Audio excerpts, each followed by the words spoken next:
XSFM입니다. I, D, W, K. 그 아실의 유승균 PD입니다. 대선에 얽혀 터져나온 이슈는 보통 여론에서 어느 한쪽이 얼마나 손해를 보고 다른 한쪽이 얼마나 이득을 보느냐로 관심이 쏠리는데, 그러다 보면 자연스럽게 그 일로 인해 진짜 잃어버린 소, 망가진 외양간이 어디 있는지 찾지 못하게 됩니다. 방법은 하나, 자세히 훑어보는 것밖에 없죠. 2021년 10월 첫 번째 목요일에 그것은 알기 싫답니다.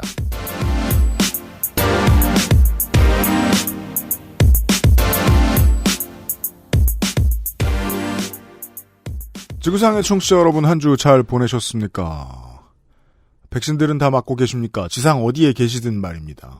한국은 이 외국인에 대한 백신 접종률이 좀 낮아가지고 그 점에 대한 약점을 드러내고 있는데, 한국 아닌 곳에 계신 분들은 좀 안 그런 정부에서 빨리빨리 접종 많이 받으셨길 바랍니다. 의사소통으로 오늘 얘기를 좀 시작해보죠.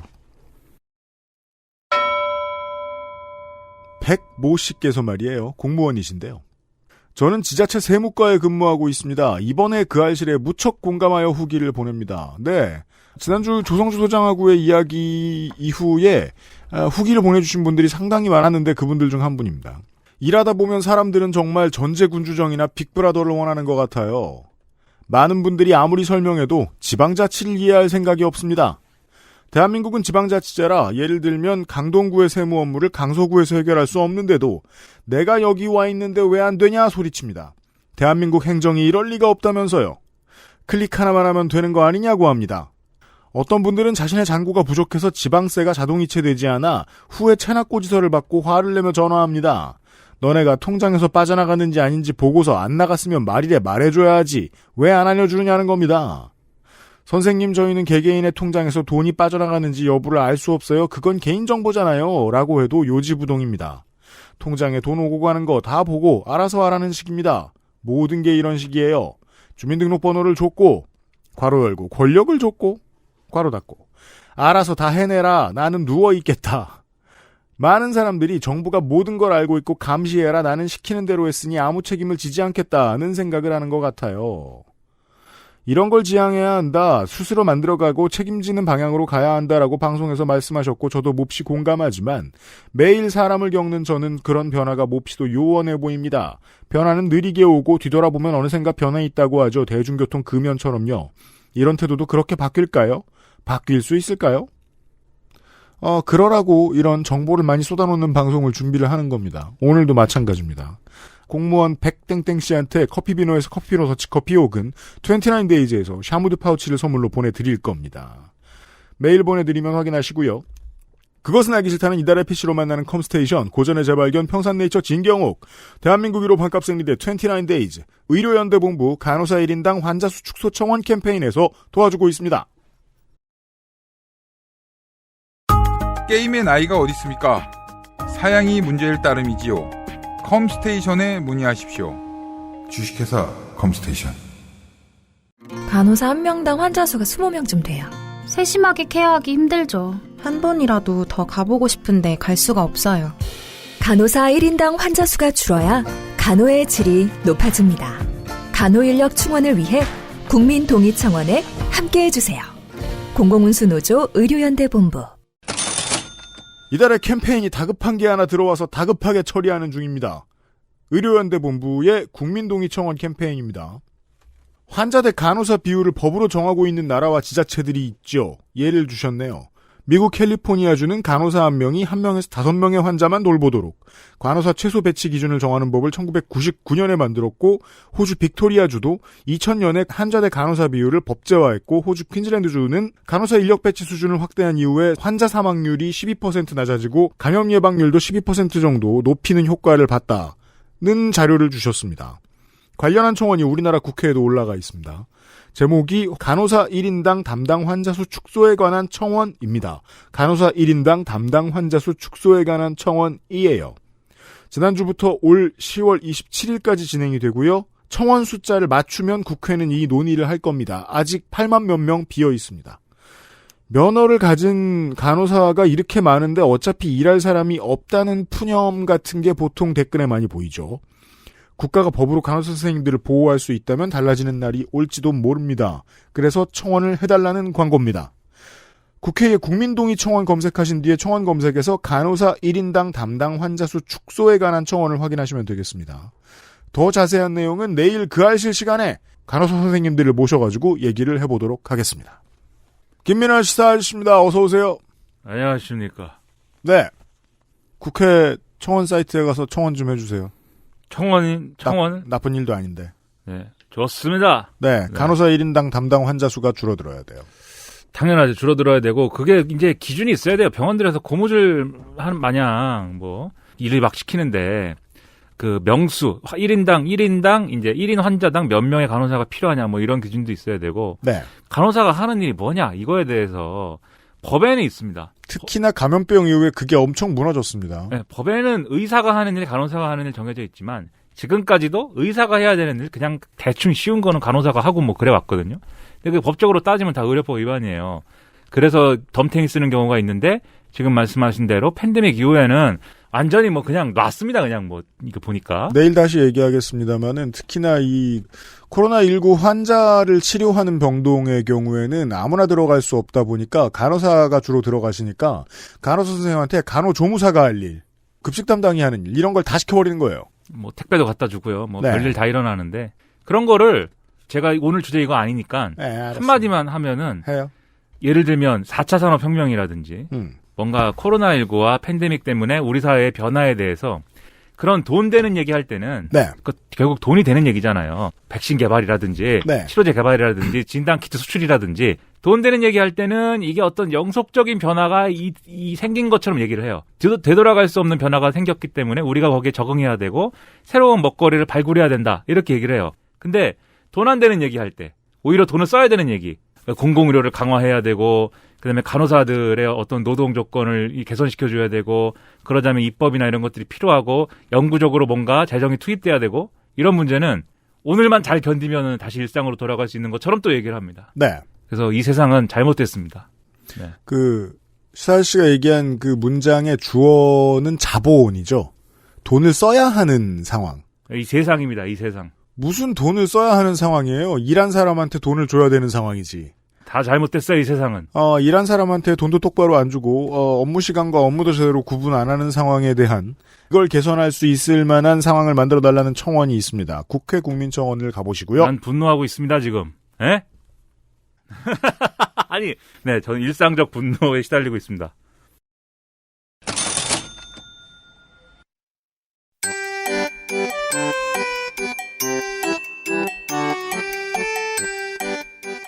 양산형 시사평론 민하문구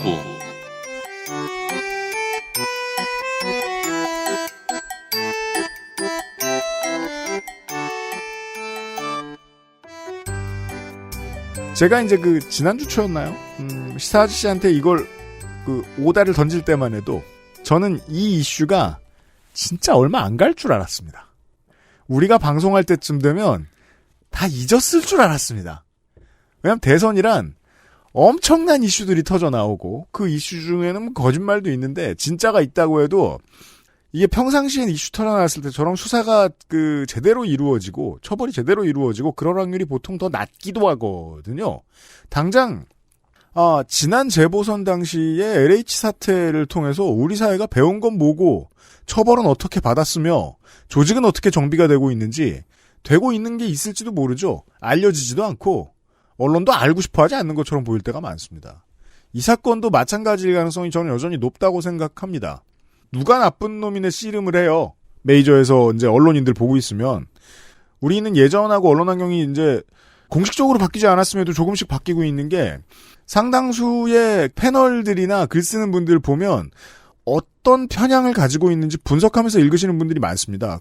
저는 정치적 편향은 좋은 일이라고 생각합니다. 없는 것보다 때로 낫다고 생각합니다.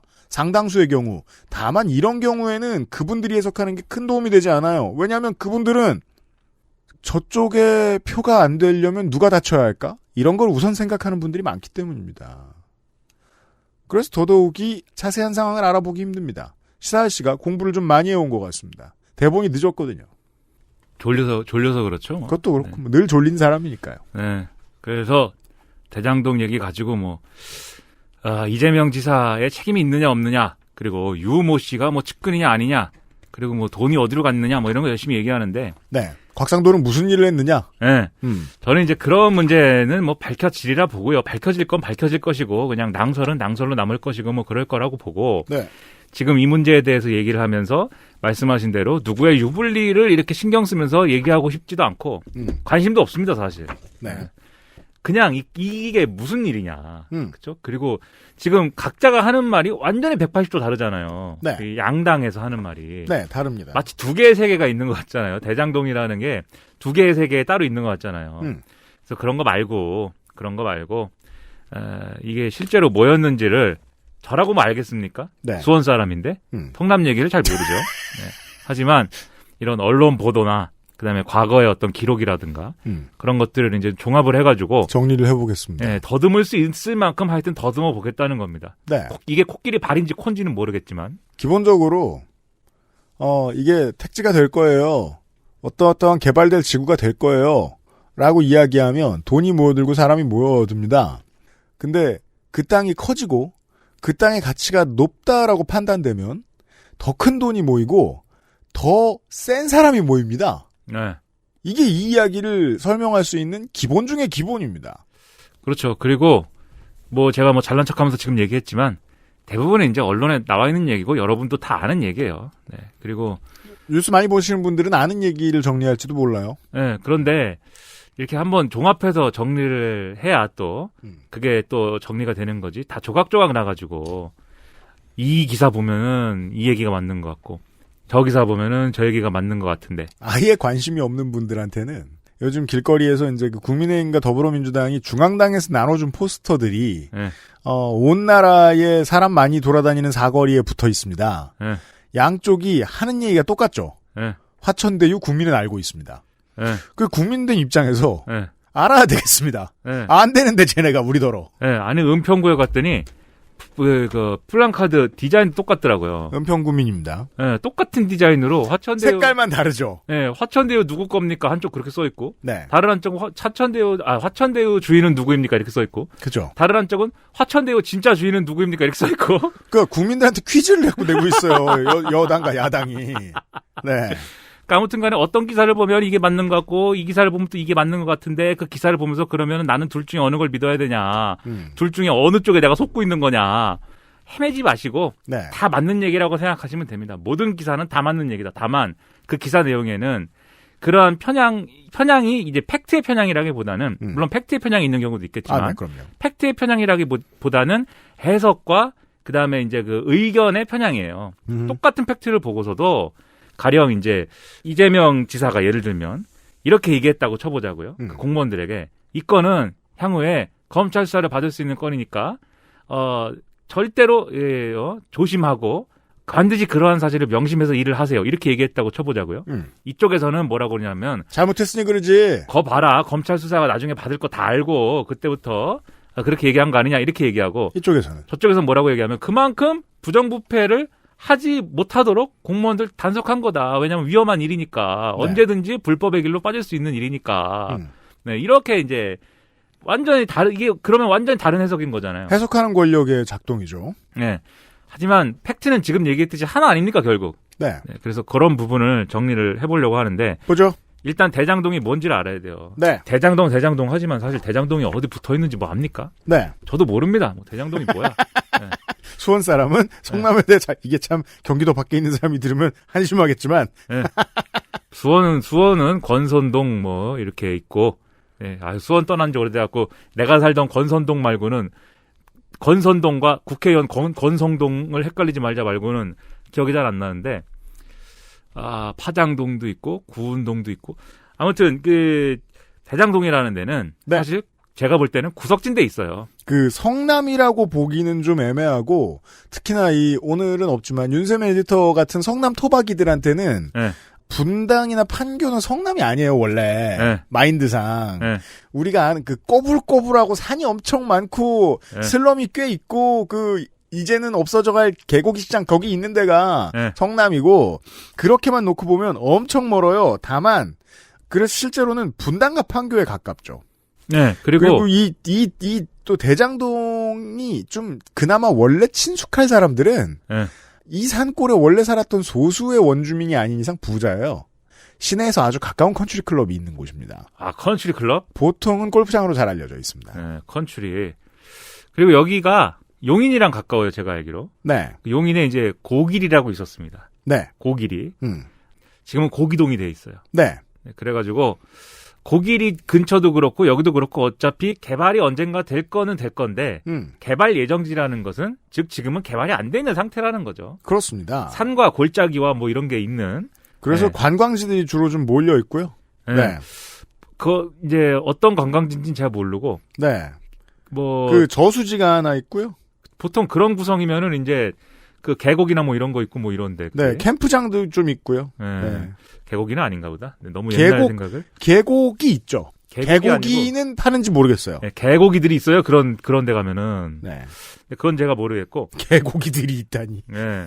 네. 계곡이는 그만합시다 이제. 네. 네.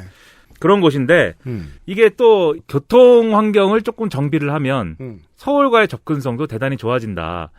예, 어쨌든 분당 판교 밑에 있는 거니까. 네, 의왕과도 가깝고요. 의왕 과천만 해도 서울이랑 거의 붙어 있으니까요. 네. 또 의왕하고 과천 또 달라요. 그것도 이제 알아요. 네, 대단한 얘기인데 과천은 편한데 의왕이 좀 난감한 부분이 네, 있습니다. 이게 또 이 지방의 사람들만 알고 있는 얘기죠. 네. 네. 그래갖고 아무튼 뭐 그런 곳이고 그래서 이제 이게 뭔가 된다 싶은 지역이긴 했던 모양이에요. 그래서 1998년에 판교가 개발 가능하게 되고 2003년에 판교 개발 계획이 확정이 되고 네. 그러면서 이제 토지 보상이 진행이 되고 뭐 이랬지 않습니까? 지도를 봐도요. 이게 이제 그 부자들이 침을 흘리고 있었을 만한 것이 딱 여기만 중심으로 놓고 보면 주변이 다 대도시예요. 주변이 다 도심이에요. 여기만 덩 비어있는 지역이 있었어요. 그래서 판교가 개발될 때부터 그 다음 차례는 여기야 이래가지고 돈이 모였고 그 다음에 판교의 원주민들 중에서도 보상 받아가지고 그 보상 받아가지고 뭐 자기 살 길 찾아야 되는 분들도 있겠지만 네. 이거 가지고 투자를 좀 해봐야겠다 이렇게 생각하는 분들도 있을 거 아니에요? 그럼요. 그런 돈들이 이제 여기로 많이 모였다는 얘기가 있습니다. 네. 그래가지고 이때 상당히 대장동의 땅 가격이 오르는데 2000년에 평균 평당 이제 한 25만 원 수준이었다고 해요. 이 땅 가격이. 근데 2003년이 되니까는 순식간에 150만 원대가 됐고 4년간 6배가 됐다. 2004년에는 250만 원을 찍었다. 5년간 10배가 됐다. 네. 그러니까 누가 봐도 여기는 되는 땅이죠. 그렇죠. 네. 근데 뭐 저는 이 분야를 시사 아저씨만큼 모릅니다만 이게 터진 다음에 지도를 보면 이해는 됩니다. 분당 수서간 고속화도로하고 경부고속도로가 있고 오른쪽에 정자 미금 분당역 번화가가 있죠. 네. 그리고 왼쪽엔 아무것도 없어요. 거기서 좀만 더 가면 대장동입니다. 네. 네. 그래가지고 엄청나게 땅값도 오르고 이런 상태에서 다들 여기가 개발된다고 생각하는 그런 상태에서 네. 대한주택공사가 2004년 말에 여기다가 미니 신도시 개발 계획을 세워요. 왜냐하면 땅값만 계속 오르고 이게 뭐 어디까지 갈지 모르니까 그리고 언젠가 개발이 어차피 될 때라고 하면 기왕 그럴 거 여기다가 뭔가를 해야 된다. 네. 그래서 이 미친 폭주 기관차를 멈춰야 한다. 그래갖고 뭐 전원주택 단지로 개발하자는 얘기가 여기서 나오거든요. 고층 아파트나 이런 계획이 아니었던 거예요, 처음에는. 그러니까 멈추려고 했는지 아니면 아래에 있던 실무자들 중에 이미 이익을 취할 준비가 돼 있던 사람들이 지금 빨리 터트리다고 해서 터트린 건지 그건 알 수 없습니다만 아무튼 사업이 들어서요. 전원주택이다라는 겁니다.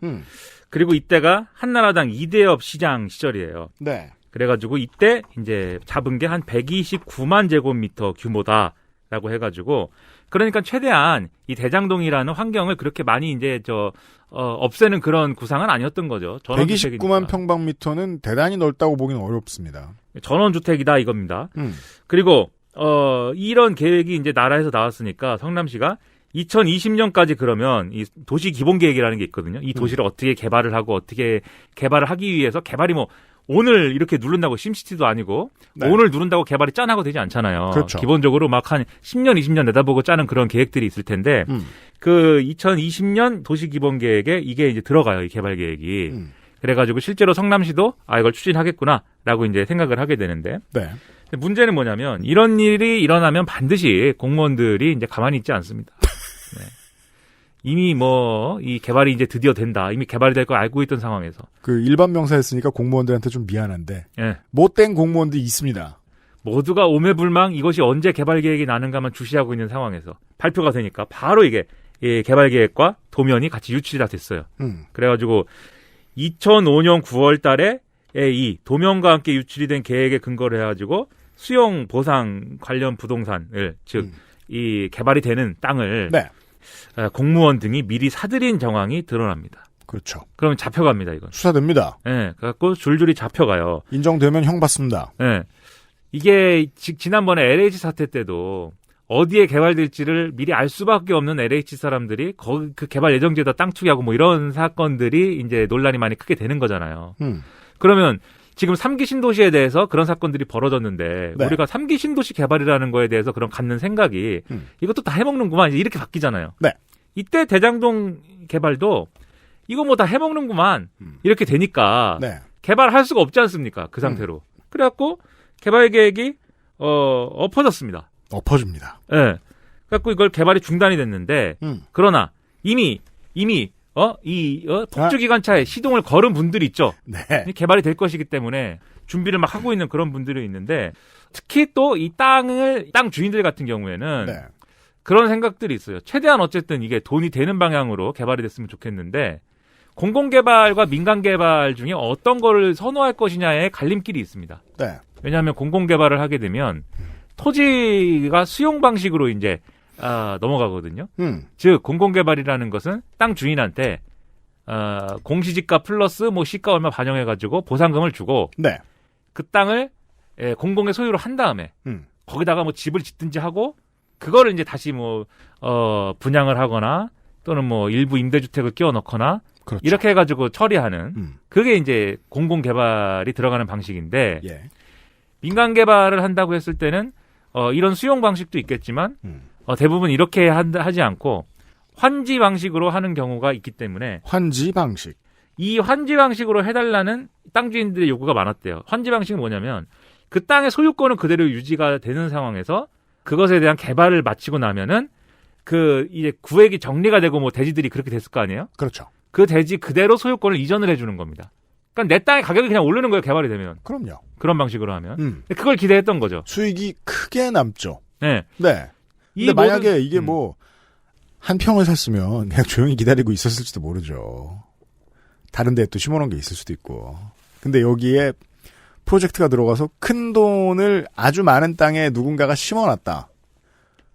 그러면 물불을 안 가릴 겁니다. 무슨 로비든 했겠죠. 그래가지고 이거를 열심히 민간 개발을 해야 된다. 네. 이런 주장들을 막 하고 술렁술렁 하는데, 그런데, 이게 결국 이런 기대가 이렇게 커진 것은, 당시에 주택공사가 어쨌든 공공개발을 하려고 시도하다가 엎어졌기 때문이에요. 네. 그럼 이제 민간개발 하겠구나. 그래서 술렁술렁 했던 건데, 네. 그러다가 2008년에 토지공사가 다시 공공개발을 들고 나옵니다. 그래서 대장동의 91만 제곱미터에 대해서 공공개발 방식으로 개발을 하자라는 이런 제안을 하고 성남시가 이걸 수용을 하는데 네. 왜 그랬냐면 이건 이제 성남시의 의향이 상당히 반영됐어요. 왜냐하면 이렇게 어디에 개발을 하는 택지지구를 지정을 하면 그게 영원히 그런 개발 예정지냐 개발이 엎어졌는데도 그렇지 않을 거 아니에요. 개발을 계속 할 거냐 말 거냐를 다시 한번 업데이트해야 되는 시점이 오는데 그 재지정을 해야 돼요. 일정 기간이 이제 만료가 되면. 근데 이 재지정을 하려면 필요한 게 뭐냐면 국토교통부의 승인을 받아야 됩니다. 네. 그런데 국토교통부가 이 당시에 승인을 할 거라고 생각하기가 좀 어렵죠. 왜냐하면은 이미 한번 시도하다가 이제 엎어진 개발이기도 하거니와 중앙정부가 눈치를 볼 필요가 있습니다. 네, 그리고 이때 2008년이기 때문에 이 보수 정권이 들어섰기 때문에 이 공공개발에 대해서 판단이 이제 좀 부정적이었고 공공개발을 원하지 않았습니다, 보통. 네, 그런 여러 가지 맥락 때문에 국토교통부 승인 사항이라 그러면은 이게 개발이 어려울 수 있다. 그런데 그럼 국토교통부가 도장을 안 찍어도 되는 방식은 뭐가 있을까? 네, 국토교통부의 승인을 안 받아도 되는 이 개발 방식이 있는데 그거는 면적에 따라 달라져요. 그래가지고 100만 제곱미터 이하면은 자치단체장이 그냥 지구 지정을 할 수가 있거든요. 근데 한 20몇 % 줄이면 되니까. 네, 그래서 애초의 계획은 더 컸는데, 그죠? 아까 뭐라 그랬지?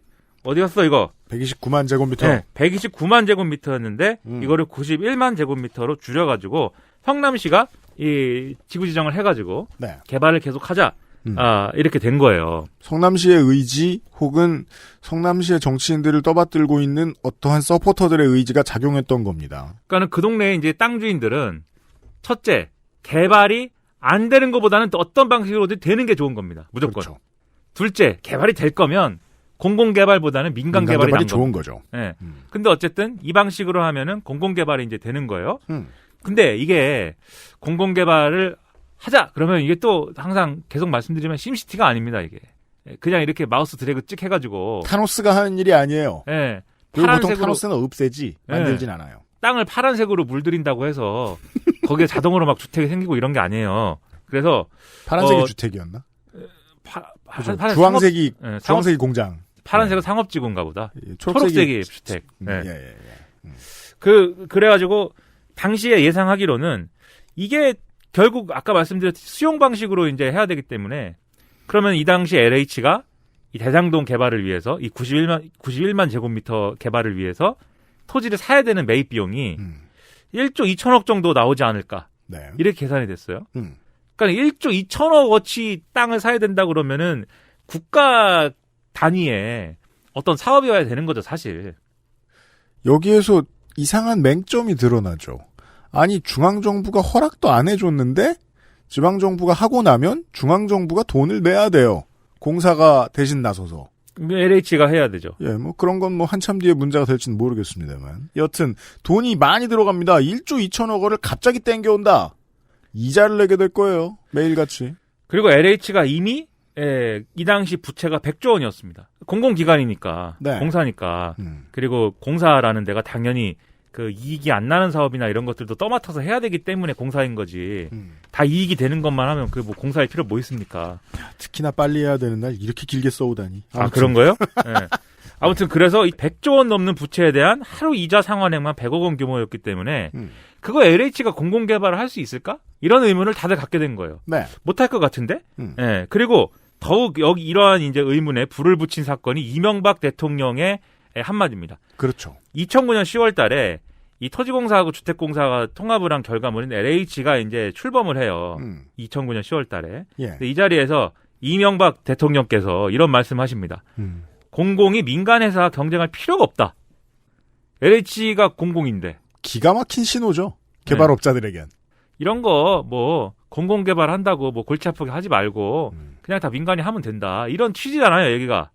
물론 실제로 다른 대통령이 말했으면 공공성이 충분한 곳에는 공공개발을 하겠다라고 해석을 할 수 있는 말이었을지도 몰라요. 하지만 엄행부가 한 말이라서. 네. 이게 뭐 우리 같은 사람들은 그렇게 받아들여도 될지도 모르죠. 하지만 업자들은 프로페셔널하게 해석해야 될 거 아니에요. 네.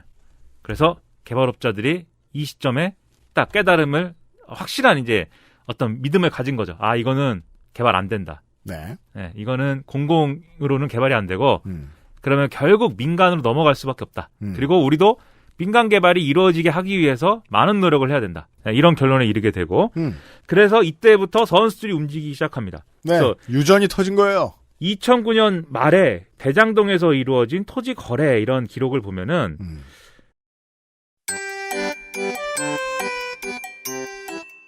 남변호사라고 있습니다. 제가 이제 여기서 실명이 이미 언론에서 보도가 됐는데 네. 너무 또 이제 실명을 이렇게 오래 남는 기록에 떠들어 놓으면은 나중에 문제가 될 수도 있으니까. 근데 어차피 눈 가리고 아웅하는 거죠. 남변호사라고 지금 하고 있는데 남변호사라고. 저도 지키는 건 좋다고 생각해요. 네. 네. 남변호사 있고. 네. 정회계사가 있습니다. 정회계사가 있어요. 네. 네. 남변호사, 정회계사. 네. 이 콤비가 정치에 대해서 사실 저도 정치에 대해 모르는 게 훨씬 많죠. 그럼에도 불구하고 이 좀 관심이 적으신 분들이 궁금해하는 게 그거예요. 아니 그러면은 이런 위험한 일식이나 하면서 왜 정치를 한대? 이런 위험한 일식이나 해야 되니까 정치를 하게 되는 사람들이 많습니다. 네. 여튼 XSFM입니다.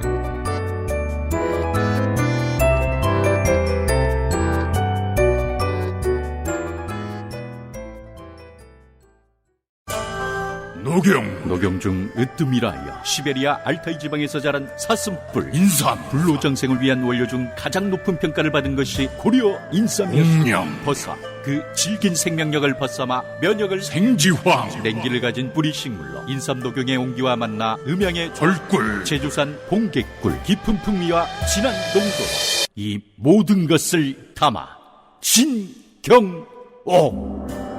평산네이처. 비싸지 않아도 충분히 안전한, 우리는 그런 생리대가 필요합니다. 발암물질, 유해성분 불검출 인증 완료. 소중한 당신을 위해 만들었습니다.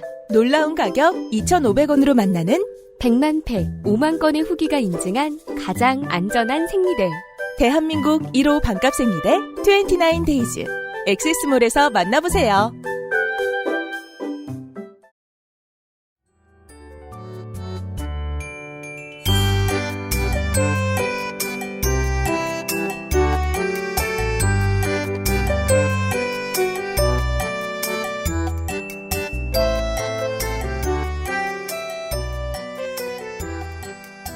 남 변호사와 정 회계사가 참여한 부동산 개발 회사가 있어요. 뭐 이 회사 이름은 무슨 뭐 C7인지 그렇습니다. 네.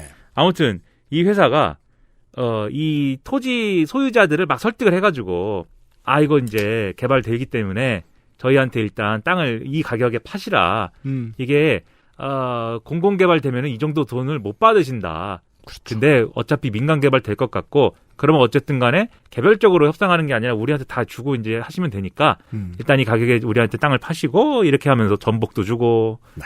뭐 맛있는 거 선물도 좀 드리고 이렇게 해가지고 땅을 막 사기 시작해요. 네. 근데 살 때 이제 땅 살 때 저는 물론 땅 거래를 안 해봤는데 모든 물건이 그렇잖아요. 한 번에 돈 다 주는 게 아니고 계약금부터 주고 큰 돈이니까요. 네. 나중에 이제 뭐 좀 정리가 되고 본격적으로 사업이 시행되고 이러면 이제 남은 잔금을 치르고 이러잖아요. 선수와 중도와 잔금을 치르겠죠. 네.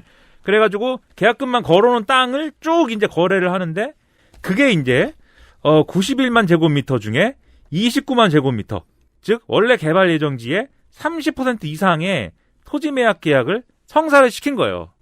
이 콤비가. 소수의 사람이 이렇게 많은 땅을 한꺼번에 사들인다고요. 본인의 돈일 리도 없고요. 우린 바닥에서부터 계속 생각을 진행을 해봅니다.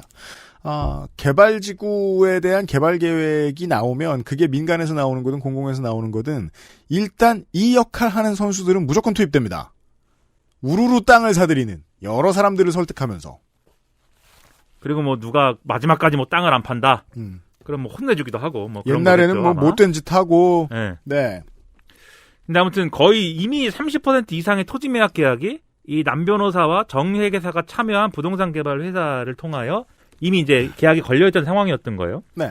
그 상황에서 이 해에 국정감사를 또 하는데 10월 달에 그때 이 동네의 국회의원인 신영수 의원이라고 있습니다. 네. 당시 한나라당 소속의 이 신영수 의원이 마구 쏴버립니다. 마구 쏴버린다. 어디서? 네. 국감에서. 그렇죠. 네. 이명박 대통령 발언을 인용을 하면서 대통령께서 뭐라고 하셨느냐? 네. 공공이 민간하고 경쟁할 필요가 없다고 얘기를 했는데 우리 성남의 경우에는 대장동이라고 있다. 이 대장동 주민들이 지금 이게 원래는 공공개발로 진행이 되려고 뭐 한 그런 땅인데 다 그거 반대하고 민간 개발을 해달라고 지금 다 요구를 하고 지금 무슨 뭐 추진위를 만들고 뭐 난리가 났다. 지금 LH가 이거 공공개발로 지금 한다고 자꾸 그러는데 되겠냐 이게. 네. 그리고 당신들 뭐 부채도 많고 뭐 할 능력도 안 되는 것 같은데 네. 할 능력도 안 되면서 민간이 하는 게 훨씬 좋은 거 아니냐. 그 당시에 LH 사장이 그런 것 같습니다. 그렇죠. 네, 라고 얘기합니다. 진짜 그런 것 같아요. 이렇게 얘기를 해요. 못 들어본 분이실 텐데 그 이름을 초사원이라서요. 그때 딱 한 번 했고요. 성남시 수정구에서. 이 사람의 레주메에 젊었을 때 뭐랬나 보면 현대건설에서 개발사업부에서 일했습니다. 네. 네. 좋은 사람이에요. 인더스트리얼 개발 전문가 출신이에요. 88년에 부동산 공법 사례 해설집이라는 책도 냈습니다. 그러니까 이명박 대통령과 얼마나 이심전심하겠어요. 네. 그러한 같은 업계 출신인데. 아무튼 그렇게 얘기를 하고 이 당시에 LH 사장이 죄송합니다 이런 다음에 개발 계획이 없어져요. 그래서 LH에 공공이 물러섭니다. 완전히. 네, 개발을 못하겠다고 해버립니다. 그리고 이게 또 노력을 해야 된다고 했잖아요. 신영수 의원이 뭐 혼자 뭐 나서가지고 노력을 해야 된다. 우리 대장동 주민들의 저 민원을 해결하기 위해서 내가 국회의원으로서 나서야겠다 뭐 이랬을 거냐. 네. 그렇다기보다는 모두가 힘을 합쳐 그를 설득한 결과인 것이죠. 그래서 이 국회의원 설득을 하기 위해서 모 개발업자가 이게 공공개발로 하면 안 되고 어쨌든 민영으로 해야 되니까 의원님이 가셔가지고 한번 LH 사장 혼 좀 내주십시오. 그렇죠. 라든지 네. 뭐 그런 설득을 하기 위해서. 근데 설득이라는 게 맨입으로 됩니까? 그니까 말이에요. 돈을 줘야 될 거 아니에요. 네. 그 돈을 좀 줘야겠다. 물론 맨입으로 되는 설득도 있는데 적어도 민간 개발은 아니에요. 네. 부동산 개발이 맨입으로 설득되진 않아요. 네, 돈을 좀 줘야겠다. 그 돈이라는 게 또 우리가 그냥 이렇게 저 사과 박스에 담아가지고 생전 처음 보는 사람이 가가지고 의원님한테 의원님 이거 받으시고요. 이렇게 하면 안 받을 거 아니에요. 90년대엔 그렇게 했다는데, 네. 2010년대에는 좀 더 고급스러운 방법이 필요했겠죠. 아니 뭐 사과 박스가 비타 500이 된 거 말고는 네. 뭐 아무튼 줘야 되는데 그냥 막 줄 수 없잖아요. 네. 이 돈 주는 전문가가 필요하다. 그래가지고 남 변호사가 여기서 또 등장을 합니다. 네. 앞서 말씀드린 대장동 개발 사업에 한참 이제 눈독을 들이고 있던 남 변호사가 나타나서 남 변호사가 과거에 한나라당 청년위원회 부위원장을 한 경력을 갖고 있는 거예요. 그렇죠. 그래가지고 이런 저런 걸 보니까 좀 이런 거 국회의원하고 끈도 있고 하지 않냐. 그래가지고 남 변호사가 그렇습니까? 그러면 한번 제가 좀 해볼까요? 이래가지고 뭘 해요? 돈을 합니다. 줬든지 뭔가를 합니다. 로비를 해요. 이게 나중에 이제 좀 논란이 돼가지고 2014년 5월 달에 이제 언론 보도로 사건이 알려지는데 네. 신영수 의원의 동생, 친동생, 그리고 LH의 무슨 뭐 본부장 뭐 이런 사람들이 수억 원을 이렇게 해서 챙겼고 그 가운데 그 로비를 한 사람이 남 변호사다. 그렇죠. 이래갖고 막 잡혀가고 막 이렇습니다. 네. 아무튼 꽤 설득력 있는 농담 중에 하나죠. 미국 농담인데 국회의원들이 이제 그 나스카 드라이버들처럼 나스카 레이싱 모든 스폰서의 그 로고를 다 붙이고 있으면 어떨까? 야, 나스카 레이싱 도스 시절의 게임인데. 게임 말고 진짜 F1 말이에요. 네. 차에도 그렇고 덕지덕지 이렇게 스폰서를 붙여놓으면 정치를 이해하는 게 우리가 얼마나 쉽겠습니까? 야. 당시에 국감의 대화에 참여했던 그 두 사람 혹은 그 두 조직에 그 스티커가 이미 붙어있던 거죠. 예. 민간 개발. 나스카 레이싱, 네. 너무 험하게 달리면 타이어를 갈아야 돼요? 당연하죠. 네. 예. 타이어 가는데 시간이 많이 걸려요, 그게. 세계 기록이 계속 경신되고 있죠. 네. 예. 가는 레이싱인데 타이어 가는 기술을 개발을 많이 해야 돼요. 물론 그 레이서들을 국회의원에 비유한 것은 아닙니다. 네. 레이서들은 얼마나 정직합니까? 네. 그 살벌한 직업을 하면서 말이에요. 네. 아무튼 그래서 이러한 이제 과정 끝에 신영수 의원이 멋있게 총대를 쥐고 한 거예요. 네. 이 일들이 2010년에 이제 쭉 진행이 된 그런 일들입니다, 이게. 그리고 이때 이 당시에 돈 오늘. 예, 머니 신문이라고 있어요. 네. 머니 신문. 머니 신문에 만배 형님이라는 분이 있습니다. 이 만배 형님도 김 씨죠.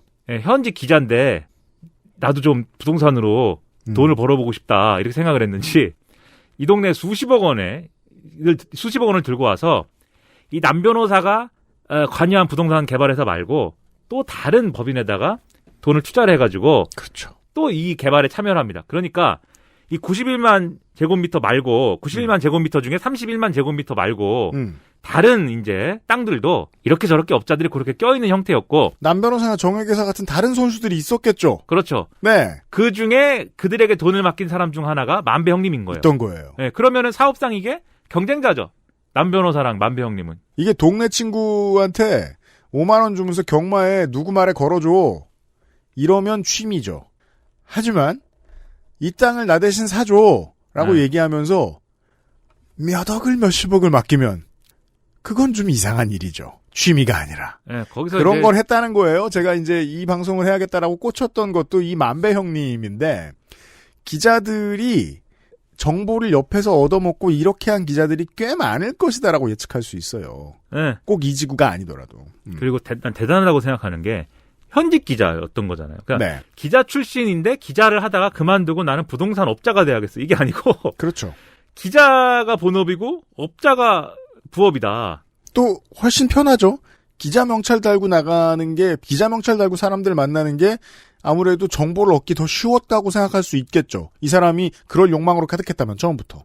그리고 이분은 뒤에 얘기하겠지만 20년 법조 출입 한 길만 걸어오신 분입니다. 따라서 어딘가에서 정보를 얻었을 텐데 그 네. 어딘가는 어디서부터 파생되었을까를 예측할 수 있는 겁니다. 자, 보자고요. 어떠한 사람들을 이야기하면서 더불어민주당 출신의 누구, 국민의힘 출신의 누구 다 꺼내고 전수조사해라 이런 얘기를 할 수도 있어요. 그게 여론을 움직이기 훨씬 쉬운 메시지니까. 그러면 머니투데이 법조기자 출신들 전수조사하자는 얘기는 안 나옵니까? 이게 좀 궁금합니다. 하여튼 심각한 문제고. 네. 그 다음에 그러다가 2010년 6월 달에 뭘 하냐면 지방선거라는 걸 합니다. 그렇습니다. 네, 그때 이제 이재명 시장이 탄생을 하는데. 네. 성남시장으로. 이재명 시장은 사실 2006년에도 이제 성남시장을 해보려고 했어요. 재수했습니다. 네, 근데 이게 뭐 잘 안 됐고. 네. 2006년에는 안 됐는데 2010년에 왜 됐냐. 그 당시에 기억하실 텐데 그 당시에 야당에 바람이 좀 불었어요. 뭐 무상급식 뭐 이런 거 하면서. 네. 그리고 후보 단일화 뭐 이런 거를 했습니다. 맞습니다. 진보들하고. 그러면서 선거구도가 정리가 됐고 성남의 경우에는 성남의 뿌리가 상당히 깊은 운동권 세력이 있어요. 있죠. 그 세력들하고 이렇게 어쨌든 잘 이제 관계를 정리를 했고. 맞습니다. 오히려 상대 쪽 보수 정치는 좀 분열이 됐습니다. 네. 네, 그래가지고 늘 되는 곳이니까. 네, 이재명 이 지사가 유리한 선거판이 조성이 됐고. 네. 그다음에 이 성남시가 아까 얘기한 좀 약간 우울한 성남시와 즐겁고 행복한 성남시가 있잖아요. 그렇죠. 네, 중원구, 수정구 이런 데가 약간 좀 슬픈 우울하죠. 성남시거든요. 분당구가 행복한 성남이라고 지금 저 시사할 씨가 그렇게 얘기하고 있는 거고 10년 지선 12년 총선을 통해서 성남이 많이 흔들렸고 그게 흔들렸다는 게 그 다음 총선에서 많이 드러납니다. 10년 지선 12년 총선에서 진보정당하고 민주당이 약진을 했고 그것 때문에 19대에는 통합진보당 김미희 의원이 들어왔죠. 중원구에서. 네. 그리고 10년에는 이재명 시장이 들어왔고 그 이후에는 분당에서도 민주당 당선자가 나오기도 하고 이렇게 성남은 지난 11년 정도 변화가 있었거든요. 그 출발 지점에 이재명 시장의 당선이 있습니다.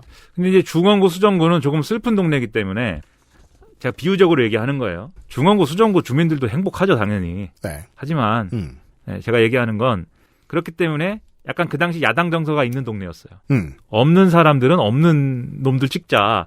그런 분위기. 그리고 운동권들이 주민 조직하기도 쉬웠고. 네.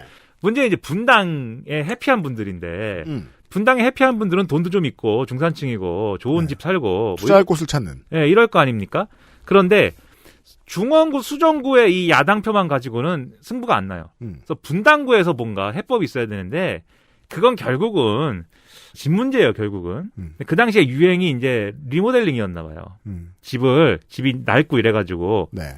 이 낡은 집들을 리모델링하고 이래야 되는데 그게 또 부동산 가격이 너무 이제 좀 뜨거워진 구역의 경우에는 그냥 리모델링을 그냥 해갖고 되는 게 아니라 여러 가지 규제가 또 있어요. 그럼요. 그리고 그런 것들을 해소하기 위해서 리모델링 조합 같은 거 해가지고 거기서 또 그걸 추진을 따로 해야 되거든요. 특히나 분당 일산에 관련된 사업이 오랫동안 진행되고 있습니다. 1기 신도시에. 네. 그래서 흔히 하는 뭐 재건축 조합 이런 거랑 비슷한 거라고 보시면 되는데 그때 이 분당에서 분당구 정자 2동 한솔 5단지 리모델링 주택조합 추진위원장이 있었는데 유씨. 네, 이분이 유장비예요. 가명. 근데 이분이 성은 유씨인데 네. 동네에서는 장비로 불렸대요. 그러니까 말이에요. 그럼 유비오 장비요 이게. 네. 네, 유비 아니면 하이브리드죠. 네, 그래서 유장비. 네. 네. 유장비가 여기 있었어요. 근데 어쨌든 이 유장비가 여기 있는데 이 동네 사람들의 바람을 또 이 선거 나온 정치인이 들어주기 위해서 리모델링 이거 추진하기로 했습니다. 내가 성남시장이 되면 리모델링 이런 거 쉽게 할 수 있도록 성남시가 추진해 줍니다. 이래가지고 뭐 서로 협약식도 하고 막 악수도 하고 막 이래요. 그때부터 유장비가 이재명 시장의 팬이 됩니다. 이재명 시장을 막 팍팍 밀어준다고 하고 막 그러고 다녀요. 그러니까 여기서 유장비와의 이재명 변호사와의 이 시장과의 접점이 생긴 것이다. 이런 거고. 이게 정치죠. 예. 네. 그 당시에 이제 나왔다는 얘기들을 보면은 리모델링뿐만 아니고 대장동 개발도 당연하죠. 이미 이때 이슈죠. 네. 네. 근데 이제 최근에 김은혜 의원, 이 어딥니까? 국민의힘 의원이 국정감사 최근에 공개한 이제 녹취록이 있어요. 거기 보면 대장동의 원주민들이 이런 주장을 하고 있습니다. 우리는 이 민간 개발이라고 해서 땅 계약까지 다 했다. 이게 이제 아까 말씀드린 남 변호사 등이 낀 그렇죠. 이러한 업체들이 계약을 이런 식으로 한 거죠. 정회계사랑 남 변호사가. 네. 민간 개발 될 거니까 빨리 계약하시고 이 돈에 넘기시오 이렇게 해갖고 한 거죠. 만배영님도 투자한. 네. 근데 개발이 안 되지 않습니까? 갖고 성남시에서 집회를 했다 우리가. 네. 집회도 하고 왜 개발 안 해주냐 이랬는데 그때 이재명 시장 후보 후보가 갖고 네. 여러분 힘내십시오. 같이 싸웁시다. 이렇게 하더라. 그래가지고 야 이게 민간 개발이 이 되겠다 이렇게 우리가 기대를 했는데 시장이 되고 나서 와가지고는 공공개발로 해야 됩니다. 어쩔 수가 없습니다. 이렇게 얘기를 하더라. 그래갖고 너무 열받았다. 네. 그게 결국 와서 보면은 우리가 싼 값에 토지를 넘겨가지고는 그게 결국은 이 공공개발로 해가지고 더 받을 수 있었던 거를 못 받게 된 거 아니냐 뭐 이런 얘기를 막 하거든요. 그러니까 김은혜 의원의 녹취록 공개의 의도는 그거죠. 우리의 욕망을 100% 들어줄 줄 알고 지지했던 시장 후보가 시장이 됐더니 우리의 욕망을 반밖에 못 들어주겠다고 한다. 조금밖에 안 가져가라고 한다. 김은혜 의원이 이걸 공개하는 의도는 1. 말씀하신 그거고 1. 이재명 지사가 약속 안 지켰다 이거고 2는 뭐냐면 그랬는데 그래서 약속을 못 지킬 만해서 못 지킨 줄 알았는데 알고 보니까 화천대유다. 이제 이걸 이제 얘기하는 건데. 그렇죠. 네. 제가 주목한 거는 그런 스토리가 아니고 주목한 거는 이 당시에 이 정도의 이제 쟁점화가 돼 있던 사안이었고 이미 핫했다 그때. 네, 이재명 지사도 성남시장에 도전하는 입장에서 이 대장동 개발에 대해서 안 건드릴 수 없었다. 네, 대장동 개발하게 해드리겠습니다. 개발을 성사시키겠습니다. 네, 이걸 한 거다. 대장동 개발을 하겠다고 하고 이제 선거를 한 것이다. 이게 이제 현실 정치에서 선수로 주민들을 맞닥뜨려 보지 않은 당원들이 비웃는 부분이죠. 이거는 저도 뭐 꼭 편을 드는 건 아닙니다만 진보정당 후보가 구청장이나 시장이나 국회의원 후보로 나와도 이런 얘기 합니다. 그렇죠. 당장 정의당에서 대선 후보 경선하는데 심상정 의원이 네. 동네에서 그런 거 개발 얘기하고 다녔다고 또 네. 그 대선 후보 경선에서 막 그게 진보 정당입니까? 막 욕먹고 막 이래요. 하지만 저는 일부 옳은 정치입니다. 그러니까 저는 이렇게 생각합니다. 이제 많은 표를 받아야 당선되는 정치인은 공약했던 것들 그리고 분위기상 서포트해줬던 것들을 무엇을 뒤집느냐가 그 사람의 정체성을 보여준다고 생각해요. 네. 하지만 물론 이 이야기에서 가장 중요한 얘기는 아닙니다. 이게. 개발을 그래서 하기로 했다. 그래서 하기로 했는데 시장이 되고 보니 공공개발을 해야 되는 거죠. 네. 그래서 공공개발로 그럼 하겠다 입장을 밝혔고 그 다음에 이재명 시장이 당시에 그럼 이걸 하려면 성남도시개발공사 그러니까 이 개발하려면 개발을 담당하는 공사가 있어가지고 그 공사를 통해서 이제 하는 게 맞겠다 이런 생각을 해서 성남도시개발공사를 만들자 이렇게 주장을 합니다. 그리고 이제 공공개발을 해야 되니까 돈이 어딨냐 이렇게 하겠죠. 그렇죠. 돈은 어떻게 하냐? 꾼다. 이제 지자체나 이런 데서 꿀 때는 이제 지방채 발행이라는 걸 해서 네. 자금을 조달을 하는데 그러면 지방채 발행이라는 거는 시장이 그냥 버튼 누르면은 꺼지냐 심시티처럼 은행 대출 뭐 버튼 누르면 막 뭐 이렇게 막 나오냐? 그렇지 않습니다. 시의회에서 똑같아요. 시의회에서 그렇죠. 우리 국회에서 예산안 심사할 때 국채 발행 규모 이거 정리하는 것처럼 네, 지방채를 검열합니다. 네. 시의원들이. 근데 난리가 났어요. 뭐냐 이게. 우린 동의 못한다. 게다가 전임 시장에 호화청사 문제 이야기도 나왔었습니다만은 이미 성남시 모라토리엄 어쩌고 하는 얘기가 좀 시끄러웠던 때였습니다. 안 그래도 빚지기가 그렇죠. 좀 애매했습니다. 그렇죠. 원래 성남시는 재정 상황이 그렇게 나쁜 도시는 아니었어요.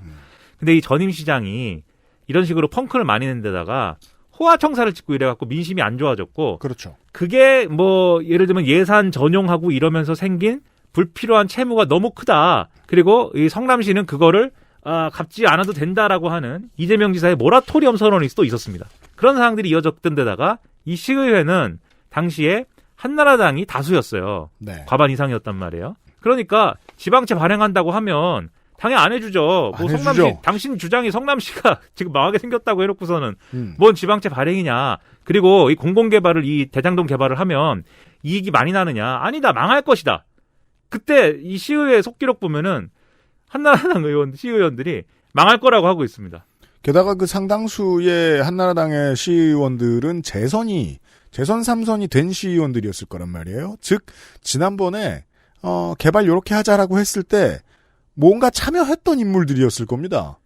공공개발로 뒤집어졌으니까 화가 나죠. 이게 개발이 이 지역이 계속 어쨌든 뒤집어지는 그런 상황이 몇 번 있었잖아요. 네. 그러다 보니까 이런 발언을 막 하는 거예요.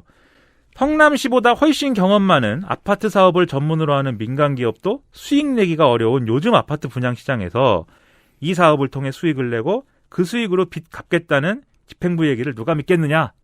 이게 더군다나 이 시기가 좀 그 부동산 경기가 네. 안 좋던 시기입니다.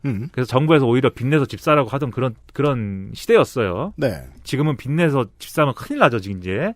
혼내준다고 해가지고 빚을 못 내게 만들어버렸는데.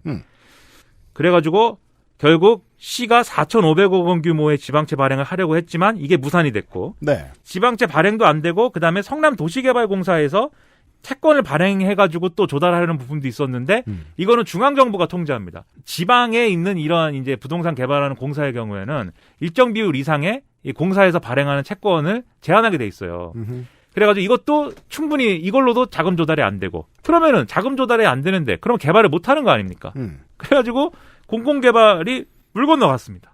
그렇죠. 이 기록을 트레이스를 해보면 그것만은 분명합니다. 새로 들어온 민주당의 시장은 공공개발을 하고 싶었고 중앙정부도 LH도 성남시의 다수를 차지하고 있던 한나라당의 시의원들도 그걸 원하지 않았다.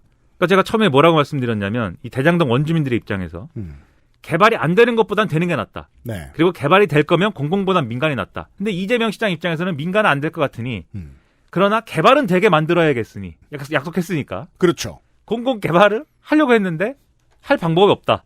이렇게 엎어진 거예요, 이게. 네. 그래가지고 이렇게 됐는데 그러면 이재명 지사가 이거 할 동안 우리 이 일당들은 뭐 하고 있었느냐? 네. 관련자들. 네. 일단 이 당시에 남 변호사 일당들이 저축은행으로부터 대출받은 돈이 1,155억 원 정도였대요. 남 변호사네가. 네. 아마도 이 토지 매입을 위해서 지급한 계약금이 총액 한 1,200억 원에 달할 걸로 추산이 됐는데 네. 그중에 상당수는 저축은행 등까지 다 해가지고 연끌 대출한 거였던 거죠.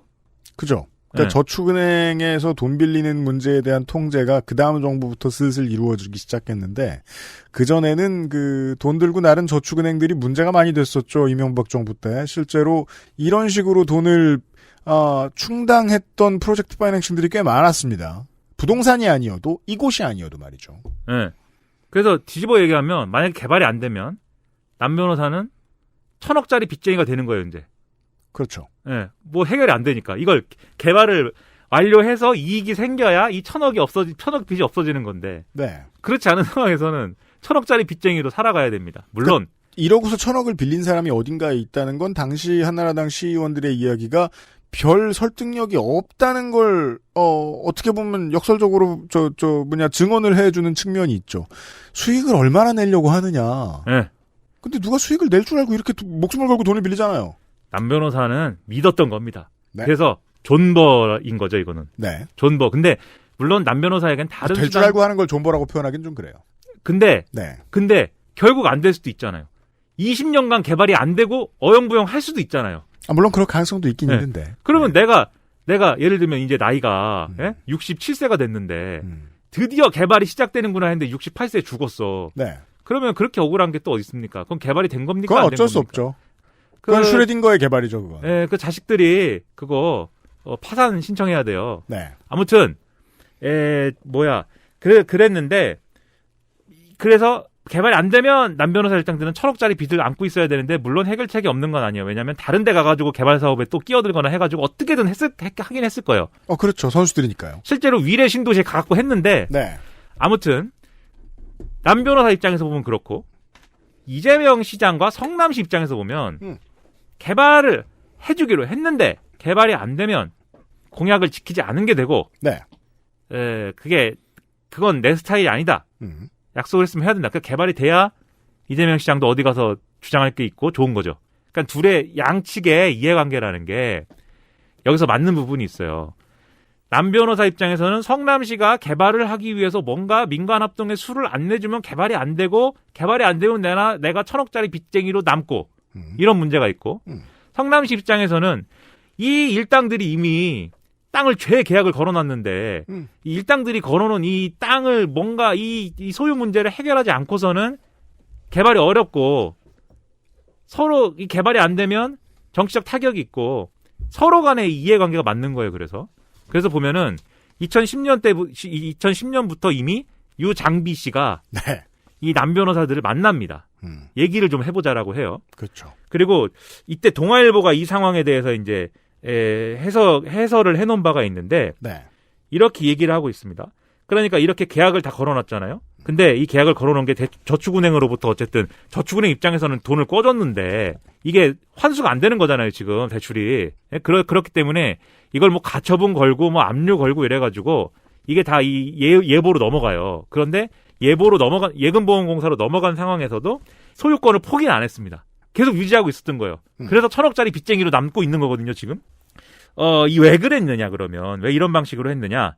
해설을 이렇게 하고 있습니다. 이 시행사가 민간도시개발 사업의 추진 요건이 있는데 토지 3분의 2 이상을 확보하고 소유주 2분의 1 이상의 동의 요건을 가져야 된다라는 조건이 있다는 거예요. 그래서 일단 원래대로 하면은 토지 소유주들한테 계약만 하고 지구 지정 시점에 잔금을 내고 명의를 변경하면은 이 땅의 소유 관계가 정리가 되는 건데, 근데 이게 그 개발이 중단됐기 때문에 이 등기가 마무리되지 않은 상태인데 언젠가는 하여튼 개발이 된다고 보고 이 소유 관계를 이 홀딩된 상태에서 손해를 감수하고서도 쭉 유지를 한 거고, 뒤집어 얘기하면 이재명 시장 입장에서는 이러한 작업이 이미 이루어진 민간업자를 배제하고 완전한 공영개발을 추진하기는 실제로 어려웠다라고 동아일보가 해설했어요. 네. 그리고 이렇게도 얘기를 했습니다. 법적으로는 토지 강제 수용이 가능하다. 그런데 민간업자들이 감정가 수준의 땅을 넘기지 않으려고 할 가능성이 높았기 때문에 민간업자들과의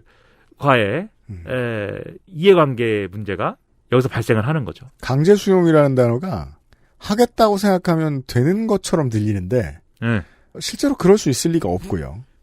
그래가지고 이것은 이 둘의 이해관계가 여기서 맞기 시작하고 그래서 최근에 이재명 지사가 공공개발을 하고 싶었는데 그것이 안 돼가지고 마귀의 힘을 빌리고 뭐 마귀의 스킬을 뭐 빌리고 뭐 이런 얘기 하잖아요. 네. 마귀라고 하잖아요. 그 마귀가 여기 있는 거예요. 그래서 마귀가 네. 남 마귀, 정 마귀.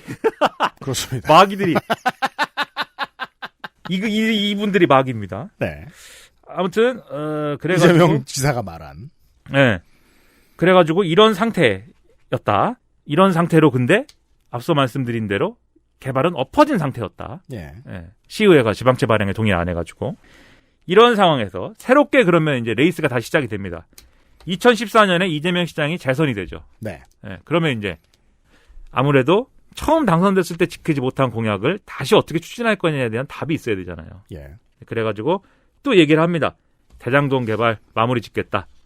특히 이때 조건이 좋았던 게 2014년에 지방선거 결과로 시의회가 민주당이 다수파가 돼요. 그렇게 바뀝니다. 성남은. 네. 그리고 판교 테크노밸리가 잘 됐어. 2014년부터 15년까지 판교 테크노밸리에 추진한 여러 가지 사업들 그리고 개발들이 성공적으로 안정화가 됐다. 성남 원도심보다 판교가 대장동과 훨씬 가깝죠. 그리고 판교 테크노밸리라는 게 거기 기업들이 입주해가지고 거기서 뭐 하는 거잖아요. 네. 그러면 그 기업에 다니는 사람 입장에서는 어디 살아야 됩니까? 강남구 사는 것보다 판교 인근에 뭐 있으면 거기 살면 되잖아요. 그렇죠. 그래서 실제로 그 동네 아파트 가격이 다 오르고 난리가 나는 거잖아요. 그렇기 때문에 대장동에다가 또 아파트 짓고 이러면 이 수요가 상당히 있으니까 네. 사업성이 개선된다. 이런 판단이 있고 그런데 이제 맹점이 뭐냐면은 민간 개발을 해서 생기는 문제 어떻게 풀 거냐의 맹점이 있지 않습니까? 그 대목에 있어서는 이재명 지사가 또 나름의 자기 주장으로는 묘수를 제안을 해요. 예. 그것은 대장동을 개발해가지고 거기서 나는 개발 이익을 환수해가지고 신흥동입니까? 시흥동입니까? 신흥동이냐? 시흥동인가? 이게 오타인가? 제1공단 공원화 사업에 투입을 하겠다, 그 돈을. 거기에 공단 부지가 있었는데, 거기를 공원으로 만들기 위해서, 네. 이제 필요한 자금을 이 대장동 개발을 통해서 조달하겠다. 이것이 바로 결합 개발을 통한 민간 합동 개발이다! 이렇게 제안을 해요. 그리고 이거는 2012년부터 이제 거론되던 내용인데, 성남도시개발공사를 통해서, 당시에 유장비더러, 어떻게 하면 이거 대장동 개발할 수 있는지를 연구해봐. 이래서 하남 등의 사례를 기초로 해가지고 연구를 한 결과였다. 네. 이렇게 보도가 되고 있습니다. 그 과정에서 민간 개발을 꿈꾸면서 리스크를 지고 땅의 계약서를 줄줄이 가계약서를 써서 들고 다니던 그들을 몇 번 만났을 가능성도 있죠. 네. 네. 그리고 그들의 의사를 수렴하고 도저히 못 돌리겠구나. 저 사람들하고도 손잡고 갈 수밖에 없겠구나라는 생각을 했을 가능성도 있죠. 네. 네. 그래서 2015년 6월 달에 결국 이런 방금 말씀드린 민간 합동의 어떤 결합 개발 방식에 그러한 계획이 고시가 됐고요. 네. 그러니까 이걸 추진하려면 어떻게 추진을 해야 되냐? 그냥 이것도 뭐 띡 누른다고 되는 게 아닙니다. 네, 심시티 뭐 이거 초록 색깔로 칠한다고 또 되는 게 아니에요. 돈 많이 들어가는 일이니까 회사를 만들어야죠. 민관을 합동을 해야 되기 때문에 그 틀이 있어야 될 거 아닙니까? 그 그릇이 있어야 될 거 아니에요. 그게 성남의 뜰이라는 특수목적 법인입니다. 성남의 뜰. 네. 그리고 이 성남의 뜰을 만들게 되는데 그걸 통해서 개발을 하기로 하는데 그럼 이때 남 변호사 일당들은 뭘 하고 있었느냐? 이러한 이제 성남시의 여러 가지 계획의 어떤 여러 가지 기류를 읽고 본격적으로 이번엔 된다. 이건 된다. 라는 확신을 가지고. 아까 이야기할 때만 해도 1,000억짜리 빚을 진 다음에 이 리스크를 지고 나는 큰 돈을 벌 수도 있고 망할 수도 있어라고 생각하면서 비가 언제 오나 이렇게 하고 쳐다보고 있는 게 아닙니다. 네. 그 정도까지의 리스크를 졌을 때는 그 비가 오게 하기 위해서 무엇이든 하죠. 네. 비 내리는 실무자들을 만나러 다닐 겁니다. 그래서 이건 된다. 되게 만들 것이다. 그래가지고 준비를 딱 하기 시작해요. 일단 법조계 인맥들을 총동원 합니다. 네. 그래가지고 남 변호사가 이 앞서 대장동 로비 의혹 때문에 잡혀갔다고 그랬잖아요. 구속 기소돼갖고 재판 2번 받고 무죄 나오거든요. 네. 이때 자기를 수사했던 검사 그리고 그 검사의 상관 자기를 변호했던 변호사 이때 뭐 돈은 하여튼 있으니까는 호화 변호인단을 꾸려가지고 예. 그랬던 모든 사람에게 이렇게 이 사업을 끌어들이려고 로비를 쭉 하고 그렇죠. 그리고 실제로 저는 대선이 아닌 시즌에 이 사건이 터졌다면 결국 핵심으로 유명해지는 주인공들은 그들일 거라고 생각했었어요. 사람들이 가장 화낼 만한 꼭지가 들어가는 부분이거든요. 저 사람들 거부도 안 하고 그냥 줄줄이 다들 들어가서 신나게 놀았구만. 네. 이런 거 말이죠. 그래서 뭐 강모 지검장 그다음에 박영수 전 특검 네. 무슨 뭐 조모 변호사 뭐 줄줄이 나옵니다. 여기서 김수남 전 검찰총장 한 번 잡혀갔는데 또 잡혀가기 싫은 거잖아요. 그러니까 네. 남모 변호사 입장에서는 그리고 이 정도 수준이 아니고 아예 그냥 법조계를 아주 다 내 편으로 만들어야겠다라고 생각을 했는지 그렇죠. 만배 형님과 손을 잡기로 합니다. 네. 왜냐? 앞서도 말씀드렸듯이 만배 형님은 오직 20년간 법조 한 길, 네. 법조 기자 한 길만을 걸어온 분이고 돈 오늘 기자님, 네, 머니신문 기자님이 그리고 인맥이 나름대로 그 20년 동안 법조 출입을 해봐요. 네. 인맥이 얼마나 넓겠어요. 인맥이 아주 넓으신 분이다. 이분하고 경쟁을 할 게 아니고 손을 잡아야 된다. 손을 잡고 거기에 원래 같이 다니던 정모 회계사 끼고 이래가지고 이제 화천대유라는 이런 자산관리사를 만들기로 해요. 그리고 그리고 여기서 끝내치는 게 아니고 그림은 완벽해야 됩니다. 결국 이것과 관련돼서는 성남도시개발공사하고 잘 얘기를 하지 않으면 풀리지 않거든요. 개발 계획이. 그래서 이 남모 변호사가 서울의 모 대학을 나왔는데 네. 그 같은 대학을 나온 후배가 있어요. 네. 정모 변호사. 정모 변호사에게 일자리를 주선해 합니다. 그렇죠. 성남도시개발공사라고 있어. 거기 한번 입사해봐. 그래갖고 그러냐. 성남도시개발공사에 정모 변호사가 입사를 해요. 그리고 이 유 장비는 원래 이제 좀 친해진 것 같고. 그렇죠. 그다음에 이 정모 변호사. 그는 여전히 이재명 시장의 유니버스 어딘가를 맴돌고 있었고. 네. 남모 변호사가 보낸 정모 변호사 등등 이렇게 해가지고 이 성남의 뜰을 어떻게 구성할 거냐에 대한 어떤 설계 그리고 이걸 누구에게 맡길 것이냐라는 이 시행사 선정 이런 절차들을 진행을 합니다. 다 남모 변호사와 이 일당들의 손아귀에 있는 사람들이죠 결국. 내가 뭐라도 개발하고 싶은데 법조인들을 막 그 지검장 출신도 갖다 쓰고 막 검찰총장 나중에 될 사람도 있어서 갖다 쓰고 막 그게 누구나 할 수 있을까요? 아닙니다. 떡고물이 크니까요.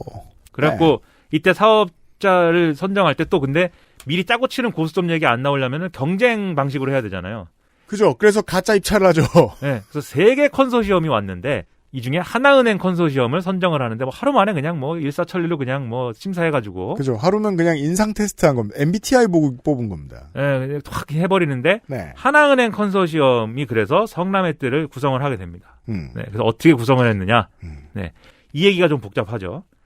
성남의 뜰. 이름은 좀 어감이 좋아. 성남의 뜰. 성남의 뜰. 네. 뜰이 있는 것 같고. 성남의 뜰이 어디냐? 그것은 대장동이다. 네. 납입 자본금이 50억입니다.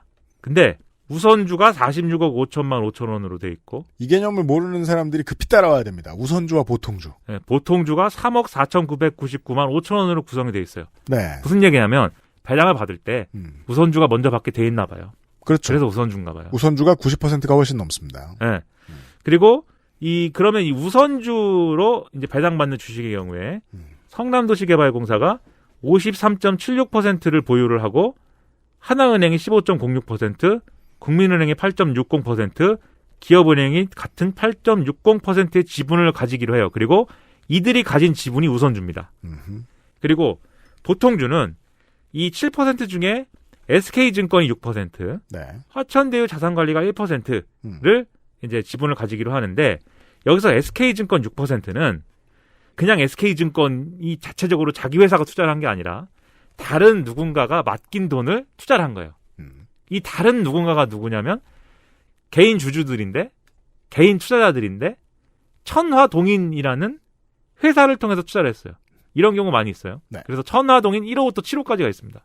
1028호가 아니고 그렇죠. 천화동인 1호부터 7호까지. 특히나 이런 큰 땅 갖고 하는 사업은요. 네. 내가 누군데 얼마를 맡길 테니 땅을 사시오. 이렇게 다이렉트하게 이루어지지 않죠. 네. 웬만하면. 네. 근데 이게 천화동인 1호부터 7호가 나왔다고 당황하실 필요가 없는 게 네. 이런 이름들이 많아요. 그러니까 천화동인은 좀 특이한데 뭐뭐뭐 1호, 뭐뭐뭐 2호. 그렇죠. 네, 이런 거 많아요. 뭐뭐뭐 5호. 네. 여긴 5호죠. 네. 이게 주로 돈놀이 할 때 나오는 회사들 이름이에요. 그 돈을 투자할 때 귀찮으니까 또 5호 숫자 붙이는 게 관습이 됐나 봐요. 언젠가부터. 네. 펀드 투자할 때도 마찬가지고 이런 식으로 한 대 모아갖고 하는 경우가 많기 때문에 그러니까 아무튼 간에 그래가지고 이게 이제 들어가고 그리고 화천대유 자산관리가 성남의 뜰에서 이루어지는 예를 들면 투자금 관리라던가 이런 것들을 다 하도록 해요. 그래가지고 그런 목적으로 이제 자산관리사를 포함을 시킨 것이고 이 또 화천대유 자산관리는 시행도 직접 할 수 있도록 이제 보장을 해줍니다. 그러니까 직접 이제 부동산 개발 사업 할 수 있도록. 네. 그래가지고 15개의 개발 블록 중에 5개 블록은 화천대유가 직접 시행한다. 이 내용이 있어가지고 요런 형태의 계약이었고 그 다음에 개발이익이 나잖아요. 그러면 네. 그럼 어떤 구조로 이 개발이익을 나눠 가지는 거냐? 일단 앞서 말씀드렸다시피 이 우선주 지분을 갖고 있는 자들이 먼저 가져갑니다. 그리고 우선주들 중에서도 이제 사실상 대주주급이 되는 50%를 넘게 가지고 있는 성남도시개발공사. 성남도시개발공사가 어디 갔냐? 누적배당금. 이 누적배당금 1,822억 원까지 가져가도록 돼 있어요. 그러니까 일단 배당할 게 2천억 원이 된다. 네. 그러면 1,822억을 먼저 성남도시개발공사 가져가는 거예요. 90%를 만약에 2천억이라면. 근데 나머지... 그게 아니고 1,800억이다. 네. 그러면 100%가 성남도시개발공사로 돌아오게 되는 거죠. 그렇죠. 그리고 성남도시개발공사가 1,822억을 다 채우면 그 다음에 우선주를 갖고 있는 금융기관들, 앞서 얘기했듯이 하나은행, 국민은행, 기업은행 등 얘들이 지분에 따라서 일정액에 달할 때까지 또 가져가고 네. 그래도 만약에 이익이 남으면은 보통주를 가지고 있는 이 화천대유하고 천화동인 투자자들이 가져가는 거예요. 네. 이런 구조인 겁니다. 그래가지고 만약에 지금 말씀하신 대로 이익이 한 2천억 원이나 났다. 개발 이익이. 그랬으면은 화천대유 일당들은 그냥 하나도 못 가져가는 거죠. 그렇죠. 오히려 얘기가 깔끔했을 거예요. 네. 그러나 이들은 전혀 그렇게 생각하지 않은 거죠. 이런 구조의 사업 방식을 밀어붙인 것은. 그럴 거면 뭐 하러 공공개발이랑 같이 손을 잡습니까? 네. 네. 무조건 이 무슨 1,820억 포함해갖고 2천억은 훨씬 넘는. 기본적으로 3, 4천억은 나왔어야 이런 유명한 이름들이 들러붙고 네. 이런 프로젝트 선수들이 나와서 전국구급 로비를 하고 다녔겠죠. 네. 그래서 이런 구조였고 결과적으로 어떻게 됐냐? 아시다시피 화천대유하고 천화동인 1호에서 7호까지가 각각 577억 원하고 3,464억 원의 배당금을 가지고 가게 됐습니다. 추가 수익이 어마어마했다는 거죠. 네. 그리고 이외에 15개 블록 중에 5개 블록을 직접 시행을 했잖아요. 그것도 이걸 쭉 보면은 상당히 수요가 높은 어떤 그러한 이 단지들이에요. 네. 그걸 통해서 시행한 사업으로 2천억 원의 추가 수익을 또 올렸기 때문에 엄청난 이익을 사실은 이 사업을 통해서 화천대유 일당들은 거둔 것이고. 그렇습니다. 그 추가 수익이 많이 나는 곳들은 이제 집 구하러 다녀보신 분들은 충분히 이해하실 겁니다. 보통 30평 이하의 아파트, 네. 32평 이하의 아파트. 그게 아님 이상 돈이 좀 내가 있다. 그러면은 그냥 빌라가 아닌 고급 빌라. 네. 이런 곳들이 먼저 나갑니다. 그렇죠. 평형수가 너무 좁거나 아니면 평형수가 32평이 넘어 40평이 넘는다거나 네. 이러면은 인기가 없죠. 네. 네. 그리고 이 화천대유가 직접 시행한 5개 블록의 경우에는 아까 남모 변호사들이 과거에 이제 공공개발이냐 민간개발이냐 왔다 갔다 할 때 미리 확보해 놓은 땅들 있잖아요. 그렇죠. 거의 이 5개 블록의 90%는 31%의 남 변호사 정혁회사가 미리 다 훑어놓고 있던 것. 그 땅에서 개발했다. 그렇다면 그들의 입장에서는 공공개발과 손을 잡았다고 말하지만 성남시에서는 그냥 민간개발이 된 것일 수도 있는 거예요. 자기 세계에서는 다 자기 그림대로 한 거예요, 지금. 의도대로 됐어요. 그렇죠. 네. 네. 대박이 났습니다. 그러니까 이렇게 생각해야죠. 제가 요새 무슨 바람이 불었는지 브레이킹 배드를 정주행하고 있잖아요. 브레이킹 배드 보셨어요? 무서운 이름이네요. 배드를 브레이킹해. 네. 내가 김민아가 겁나 좋아할 드라마예요. 왜요? 청취자 여러분 그렇게 생각하시죠? 아니 왜요? 왜? 허무하고 화가 나 있어요. 사람. 그리고 아무리 열심히 살아도 세상이 점점 망해요. 아 그래요? 그 브레이킹 배드를 열심히 보면 알 수 있는 게 있죠. 마약 산업에는 이윤을 취하는 이들이 상당히 많이 붙어있다. 기관에 있는 사람, 원료 대주는 사람, 뒤봐주는 사람, 운송하는 사람, 약을 만드는 사람, 엄청나게 많은 돈을 가져가요. 여기도 마찬가지잖아요. 근데 이걸 다 떼어주고도 지금 충분히 남겼어요. 이 디테일을 보면 알 수 있는 거죠. 공공개발 할 곳은 공공개발 했어요. 그리고 민간개발을 원해서 처음부터 준비했던 선수들은 자기가 원하는 걸 또 다 가져갈 만한 개발을 했어요. 네. 이렇다면 양쪽의 의견이 그저 정치적인 의견일 수밖에 없는 거죠. 민간개발도 된 거, 공공개발도 된 건데. 여튼. 네. 네. 그래가지고 해피해졌는데. 해피해졌어요. XSFM입니다.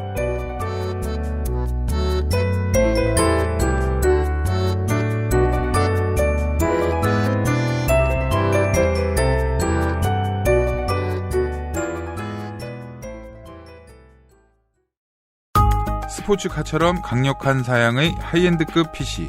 고가의 장비들을 내 손으로 조립하는 일, 시간과 열정, 꼼꼼함과 치밀함이 필요합니다.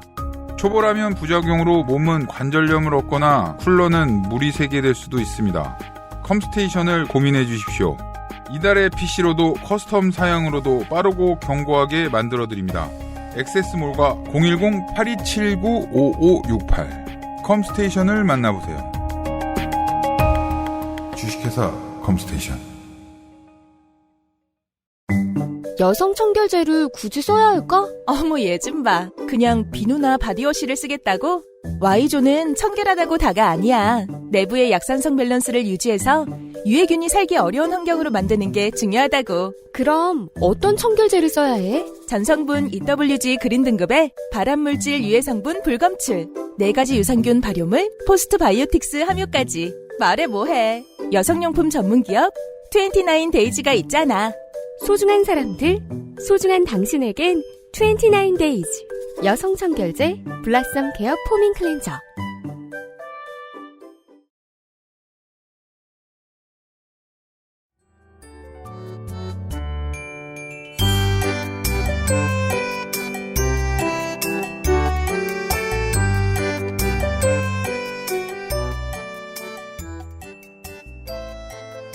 여기서 얘기가 끝나는 게 아니라 네. 추가적인 어떤 디테일들이 있습니다. 화천대유가 이렇게 행복해질 수밖에 없었던 추가적인 요인들이 있어요. 네. 그게 뭐냐면 첫째로 SK가 있습니다. SK. 그러니까 아무리 화천대유가 뭐 남변호사 정회계사들이 대단해도 여기에 들어가는 자금을 본인들 주머니에서 꺼내가지고 할 수도 없어요. 그럼요. 그럴 수는 없는 것이고 투자를 받아와야 되는 거고 이미 금융권에서는 이미 뭐 1,000억씩 빌렸잖아요. 그렇죠. 여러모로 이제 어려운 점들이 있었을 텐데 아무리 만배 형님과 같은 그러한 천군만마를 얻었다 해도 쉽지 않았을 것인데 이 선수들이 이미 돌아다니면서 쓴 돈이 있습니다. 내 돈이 아닌 걸. 근데 이게 이제 구체화되면서 추가적인 돈이 더 필요하게 되죠. 근데 이 장부를 잘 보면 화천대유가 2015년에 처음 이제 초기 투자를 받은 데가 있어요. 네. 그게 키인앤파트너스라는 경영 컨설팅 회사입니다. 근데 이제 그러면 키인앤파트너스의 이 돈은 어디서 왔느냐? 그냥 개인이 키인앤파트너스에 빌려준 걸로 돼 있어. 네. 그러면 그 개인이 누굴까? 그렇죠. 예, 이게 이제 만약에 이 개인이 뭐 엄청난 사람이면은 야 이거 뭐 엄청난 일이다 이럴 텐데. 그래 언론이 취재를 해보니 SK의 최태원 회장의 동생. 네. 최기원 SK 행복나눔재단 이사장이었다. 이런 거고 2015년하고 2017년 두 차례 이 키넨파트너스가 사업 부지를 담보로 화천대유에 돈을 빌려줬고 그리고 2018년에 이게 그러면 키넨파트너스가 빌려준 돈이잖아요. 네. 근데 2018년이 지나면 투자를 한 걸로 이게 명목이 바뀝니다. 바뀝니다. 네, 이 사업에 투자를 한 걸로. 네. 네, 그래서 이게 왜 이렇게 된 거냐라고 키넨파트너스한테 물어보니까 초반에는 화천대유가 직접 시행을 할 수 있을지 여부가 불투명했기 때문에 그때는 그냥 돈을 빌려준 걸로 처리를 해서 만약 잘못됐을 경우에는 빌려준 돈을 내놔 이렇게 갈 거였는데 아주 솔직한 답변일 가능성이 있죠. 네. 근데 시행사로 확정이 됐기 때문에 그러면 이제 시행을 할 거고 그러면 돈이 남을 거니까 수익 배분을 위해서 금리를 이미 연 25%를 올린 상황에서 수익률이 25%를 넘게 되는 시점에서 투자 약정을 하는 걸로 이 내용을 바꿨다. 그렇죠. 그러니까 이게 내가 빌려준 거에 이익을 받는 것보다 더 많은 이익을 추구할 수 있게 되면 그러면 그때 투자로 바꾸자라고 했는데 공부를 해봤더니요. 네. 꽤 빈번히 있는 일입니다. 네, 이런 식으로 많이 한대요. 아니 왜냐하면 내 눈앞에 나타나는 선수는 네. 보통 처음 본 사람이고 미친놈 같거든요. 그렇죠. 그래서 그래? 그러면은 목숨 걸어? 돈 빌려줄게. 그 다음에 이 사람이 성공한 것 같아. 오 시행사가 됐어? 지금부터 투자. 이명 계약이 있기도 하고요. 그래서 결과적으로 최기원 이사장이 빌려준 건지 투자한 건지 애매한 돈 이걸 가지고 거둘 수 있게 된 돈은 800억에서 한 1천억 원 정도 될 것이다. 이 화천대유가 직접 시행하는 대장동 택지 두 곳의 분양 수익을 지급받기로 했기 때문에 이쪽도 엄청 남겼죠. 그래서 근데 또 최기원 쪽은 그렇게 얘기 안 합니다. 지금 여기서는 이렇게 남았는데 키넨파트너스한테 다른 돈도 빌려줬는데 그거는 다 실패했다 투자가. 그래가지고 플러스 마이너스 제로다. 예. 이게 이제 최기원 이사장과 키넨파트너스의 관계가 정확히 어떤 것인지 알 수 없습니다만 이러한 사례들은 많이 있습니다. 많은 돈을 굴려야 하는 개인이 내 이름이 왔다 갔다 하는 게 불안하니까 만들어 놓은 투자회사들이 투자자문회사들이 덜어 있습니다. 보통은 그 회사는 곧 그 사람이라고 이해하는 선수들이 많죠. 그래가지고 이 케이스가 그런지는 알 수 없습니다. 그래가지고 이런 방식으로 초기 자금을 끌어왔다라는 정황이 있고 네. 이거 외에도 유명 배우가 이제 돈을 맡긴 그런 회사로부터도 또 자금을 끌어갖고 이 초기 자금을 만든 그런 사례도 있어요. 예. 근데 이 작업을 다 누가 했느냐? 남 변호사가 했습니다. 남 선생님이. 남 변호사가 가가지고 설득도 하고 사업 전망도 얘기하고 이랬고 돈을 끌어오고 이런 역할을 이제 했어요. 대단한 분입니다. 아주 중요한 인물입니다. 네. 여기까지 보면. 미국으로 날랐어요, 근데. 네. 그리고 아주 중요하니까요. 이분의 배우자가 또. 네. 방송사 기자예요, 또. 네. 근데 기자 그만두고 퇴직금도 안 받고 이제 미국으로 갔거든요. 그렇죠. 네. 근데 이분도 현직 기자일 때부터 이 남 변호사가 아까 말씀드렸지 않습니까? 네. 위례 신도시 이런 데도 이제 개입해가지고 그 사업을 하려고 했다고. 그때 만들어진 그 개발 회사에 뭐 등기 임원을 하고 막 이랬어요. 네. 그러니까는 언론인들은 뭐냐는 말이죠. 네. 아무튼 그건 이제 의문이고. 여기서 보면 잠재적인 범죄자들이죠. 네. 뭐야, 좀. 네.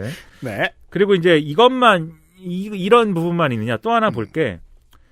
보수 정권에서의 제도 변화가 원래도 대박날 거를 더 많이 대박나게 해준 그러한 여건을 만들었다라는 지적도 있어요. 그러니까 당시 부동산 정책의 실체를 보여주는 측면이 없지 않습니다. 네, 뭐냐면 박근혜 정권이 2014년 9월 달에 택지개발 촉진법을 폐지를 했는데 그러니까 이게 신도시 지정하고 개발하고 이런 게 더 이상 가능하지 않고 불필요하다. 부동산 경기가 이제는 위축되고 그러한 방식의 택지지구 지정이 효율적이지 않다. 이런 말을 하면 아무 생각 없이 철들었다고 말하던 진보 인사들도 있었어요.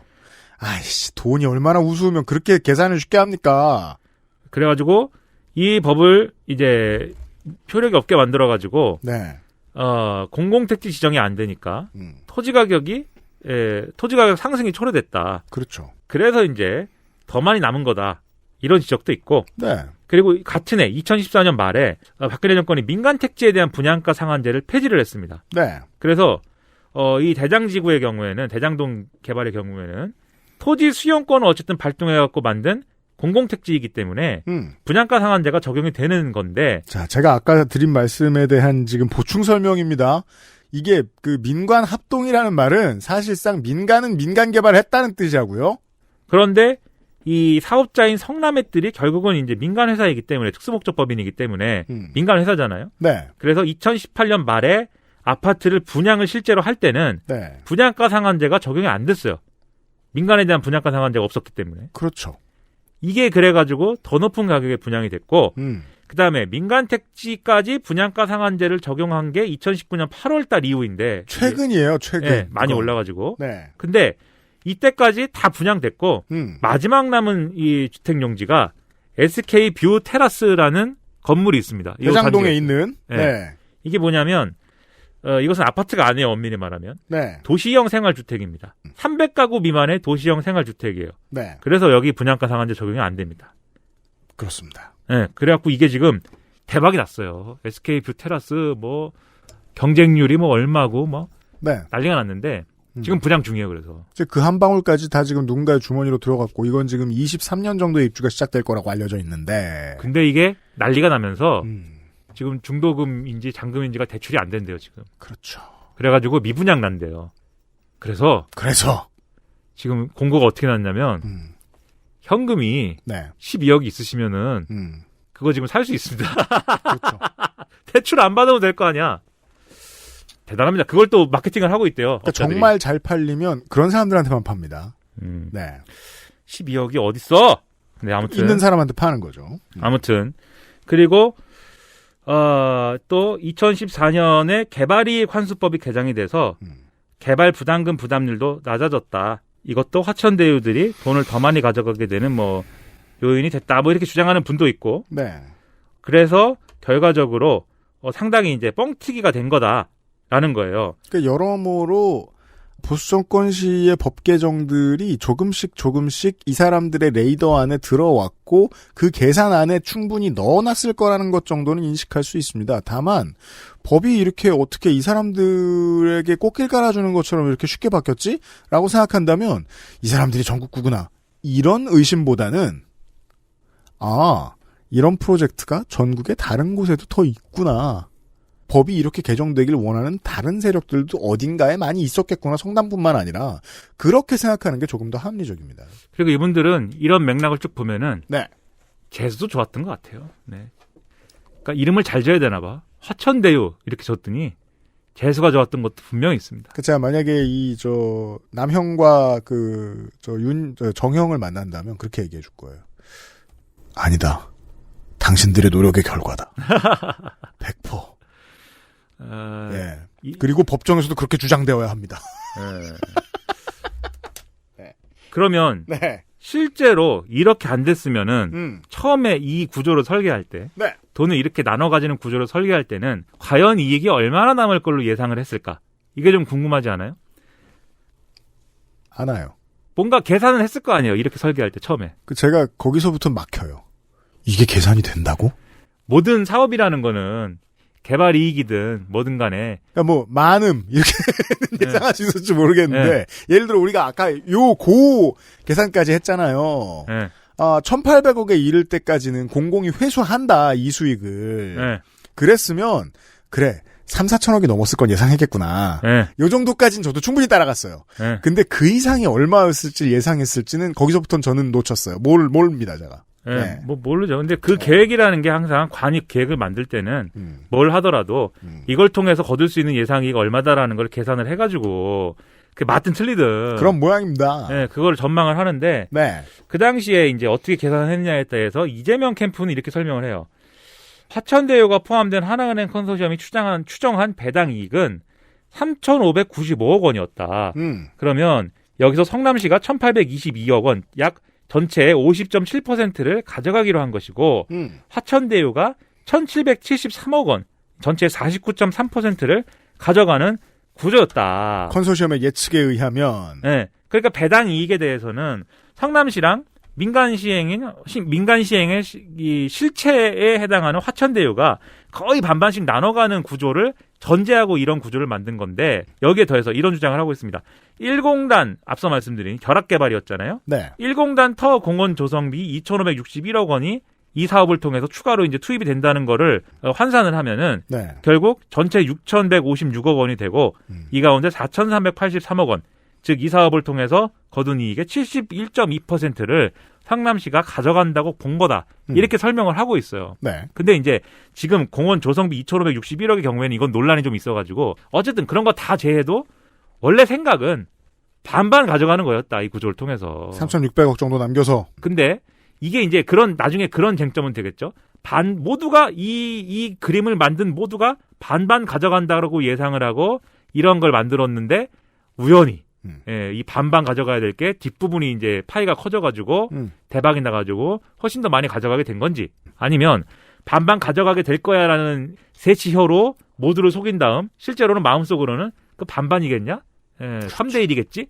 이렇게 생각하고 가져가도록 만들었거나 예, 둘 중에 하나일 텐데 그러니까 성남시가 이 선수들을 속인 거냐?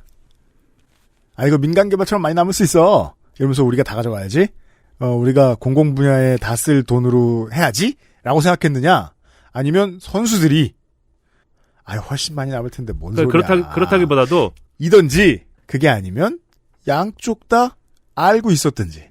성남시와 남 변호사 일당 화천대유들이 애초에 서로 다 알고 서로 다 아는 상태에서 공평하게 딜한 결과가 이 구조였는데 예상치 못하게 대박이 더 터져가지고 결과적으로 기울어진 운동장이 된 건지 아니면 화천대유 일당들이 성남시하고 얘기할 때는 이렇게 결국 반반 가져가게 될 것이다라는 전망에 공감하고 합의를 했는데 그때 이미 화천대유 일당들의 마음속에는 그거 아니다.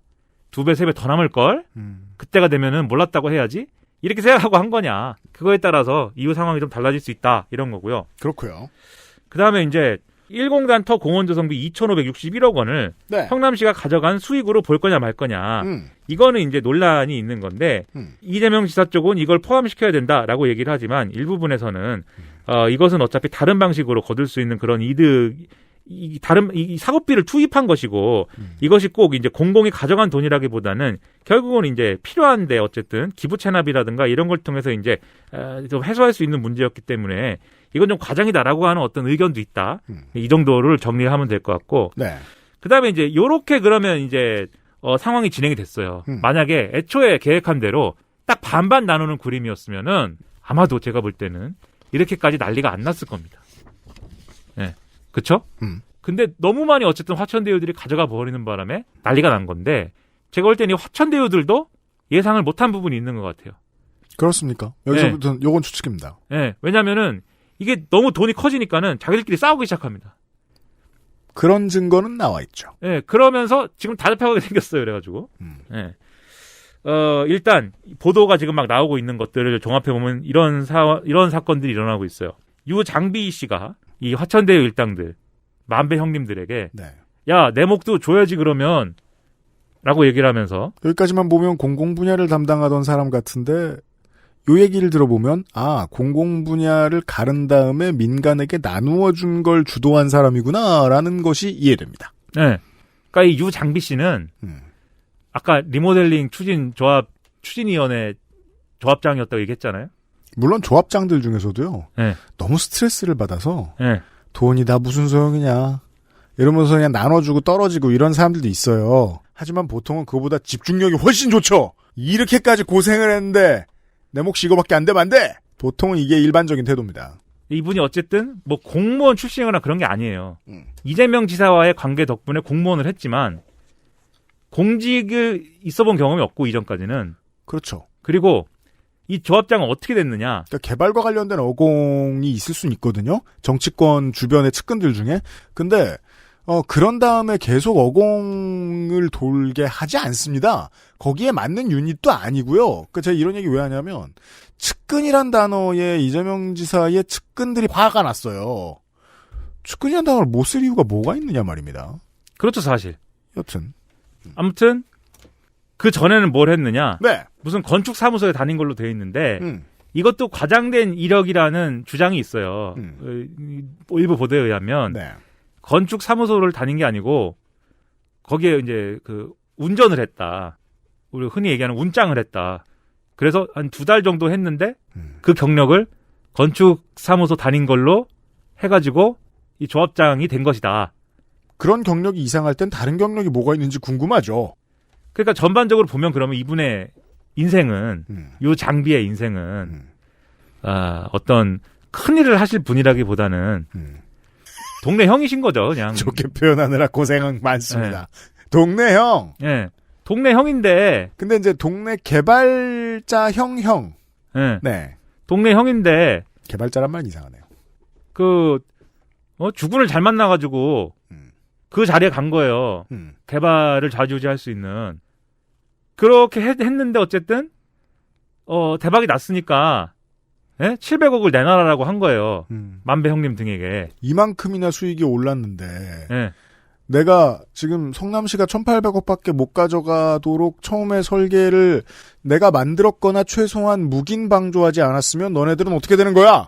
네. 근데 요 700억을 내놔라라고 한 게 맥락이 뭐냐에 따라서 이게 상황이 달라질 수가 있어요. 네. 일단 유 장비 씨는 농담이었어요라고 얘기하고 있습니다. 네. 그렇죠. 뭐 700억 그냥 700억을 줄라면 주든지 뭐 이렇게 얘기한 거다. 농담이다. 네. 웃기잖아요. 들으면. 네.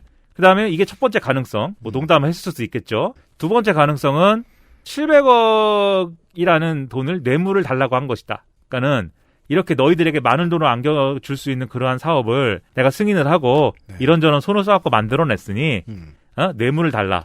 이렇게 얘기한 것일 수 있다. 마지막 세 번째. 애초에 지금 천화동인 얘기했잖아요. 천화동인 1호부터 7호까지의 그 법인을 통해서 투자한 사람들이 배당을 받은 건데 그 주주들의 명단이 또 언론 보도로 공개가 됐거든요. 그 중에는 뭐가 있냐면 김만배 씨 본인이 있고 네. 정확히 얘기하면 김만배 씨가 100% 소유하고 있는 화천대유가 있고 네. 그리고 만배 형님의 가족들과 지인이 있어요. 가족과 지인이 있고 남모 변호사가 있고 정모 회계사가 있고 조모 변호사가 있고 이렇게 쭉 있거든요. 그렇죠. 그런데 이 만배 형님이 가지고 있는 그 천화동인의 지분이 본인 이름이 아닐 수도 있다. 본인 소유가 아닐 수도 있다. 이런 주장도 있어요. 그리고 어떤 보도에 보면은 만배 형님 지분이 생각보다 더 많을 수도 있다. 더 적을 수도 있다. 더 적을 수도 있고. 이름만 만배 형님으로 돼 있고 네. 딴 사람 거다 이게. 네. 그중에 이 장비도 있는 거 아니냐. 그런 의심도 있어요. 그럼 그러니까 만약에 만배 형님은 이름 빌려주게 인 것이냐. 네. 그러니까 만배 형님 좀 웃기죠. 그렇게 따지면은 만배 형님은 맨날 평생 법조 기자로 파신 분인데 네. 머리 좋은 분인데 네. 근데 이걸 아무튼 했는데 최법조인들한테 돈 주는 거랑 곽상도 의원 아들한테 50억 주는 거랑 허우대 역할 만한 거죠. 유 장비한테 뭐 700억을 지금 줘야 되고 뭐 맨 돈만 주면 이걸 왜 한 거야 그럼 만배 형님은. 그러면 나도 주인공인 줄 알고 신나게 뛰었는데 이용만 당한 사람이 되는 거예요? 근데 아무튼 이 경우라고 하면 네. 유 장비는 차명 투자를 한 거죠. 네. 처음부터 설계할 때부터 남모 변호사랑 한 배를 타고 차명을 구해 오려고 애를 썼겠죠. 그럼 그때부터. 네? 한 배를 타고 사실상 같은 일당들인 거죠. 이런 시나리오라면. 네. 그 셋 중에 어느 거냐에 따라서 농담꾼이냐. 네. 그다음에 부패 공무원이냐. 농담꾼. 네. 부패 공무원이냐. 아니면 알리바바 40인의 도적이냐. 이 세 가지 시나리오가 갈릴 수가 있는데. 네. 아무튼 이 700억을 달라고 해서 만배 형님이 5억을 줍니다. 일단 이거부터 받으시고 나머지 돈은 당신이 이거 뭐 성남 도시개발공사하고 뭐 이거 한 거 다 아는데 우리가 700억 어떻게 주냐. 받아갈 수 있는 방법을 잘 생각해 보자. 그렇죠. 이 장비 씨가 성남 도시개발공사를 그만두고 아니죠. 성남 도시개발공사 하다가 이재명 지사가 경기도지사 된 다음에는 경기관광공사 사장으로 가거든요. 네. 근데 거기서 무슨 영화 사업을 한다고 주장하다가 예산이 통과가 안 돼갖고 그만두고 무슨 회사를 차려요. 근데 이것도 유 장비 씨가 회사를 차리지 않고 아까 얘기한 남모 변호사가 후배가 있는데 남 변호사가 성남도시개발공사로 들여보낸 정 변호사가 있지 않습니까? 정 변호사. 그 정 변호사랑 즉 정 변호사가 회사를 만듭니다. 근데 그 회사 이름이 유 장비예요. 회사 이름이 유 장비고 대표가 정모 정 변호사인데 네. 유 장비는 나랑 관련이 없다고 합니다. 그러니까 이 민간을 대표하는 저 두 선수와 이 이제 공공 입장에서의 디자인을 대표한다라고 혹자는 주장하는 유 장비 아저씨의 깊은 연관성이 여기서 나오는 거고. 그래서 정 변호사한테 그럼 이거 회사 이름이 왜 유장비냐 이랬더니 유장비하고 동업을 하려고 그런다 이렇게 또 얘기를 하고. 근데 그러면은 큰일이죠. 예. 근데 그러니까 제가 회사 이름을 빌 게이츠라고 지은 격이죠. 그건. 제가 예를 들면 회사 이름을 김민아가 대표인데 회사 이름이 UMC인 거예요. 네. UMC고 나랑 상의 안 했는데. 상의 안 한 걸로 하였지만 하지만 와서 물어보니까 네. 그냥 나는 그냥 그랬다라고 하기 어렵잖아요. UMC가 그 유승균 씨가 아니고 뭐 유니버셜 마린 네. 커넥트 뭐 그런 거다. 치즈버거다. 뭐 그러면 얘기하기 어려우니 네. 그냥 얘기한 거죠. 아 원래 나 뭐 유승균 씨랑 동업하려고 그래요. 네 맞아요. 이렇게 얘기하는 거예요. 네. 근데 이제 어쨌든 그러면 회사가 그러면은 유 장비랑 같이 하는 회사인 거잖아요. 네. 그러면 만배영님 입장에서는 700억을 줘야 되지만 그냥 줄 수 없으니 유 장비 회사에다가 투자를 하든지 그렇죠. 또는 뭔가 유 장비 회사의 지분을 고액으로 높은 가격을 치고 본인이 보유한 다음에 이걸 뭐 어떻게 하든지 다양한 방법을 모색한 게 아닐까. 너무 먼 비유인데요. 검찰을 의심하고 있어요. 이러니까 한국의 노인네들이 개인 회사에 될 걸 자꾸 법인을 좋아라 하는 겁니다. 본능적으로. 네. 그런 생각 안 드시나요? 자영업 하시는 여러분? 왜 법인이면 만사형통인 것처럼 얘기하지? 실제로 그렇지도 않고 분기별로 나눠서 내면 세금도 거의 비슷한데. 그리고 이런 거 좋아해서 그래요. 본능적이에요. 그리고 정모 변호사한테 또 네. 이 장비가 11억 몇 천만 원을 받은 게 또 있어요. 네.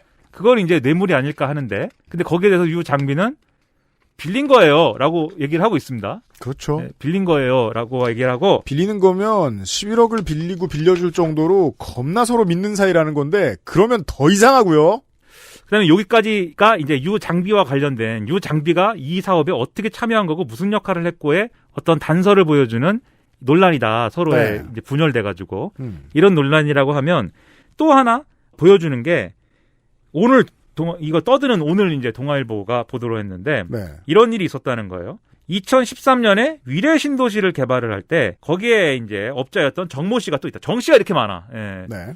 정모 씨, 정 변호사, 정회계사. 정회계사, 정 변호사 다른 사람입니다. 예. 네.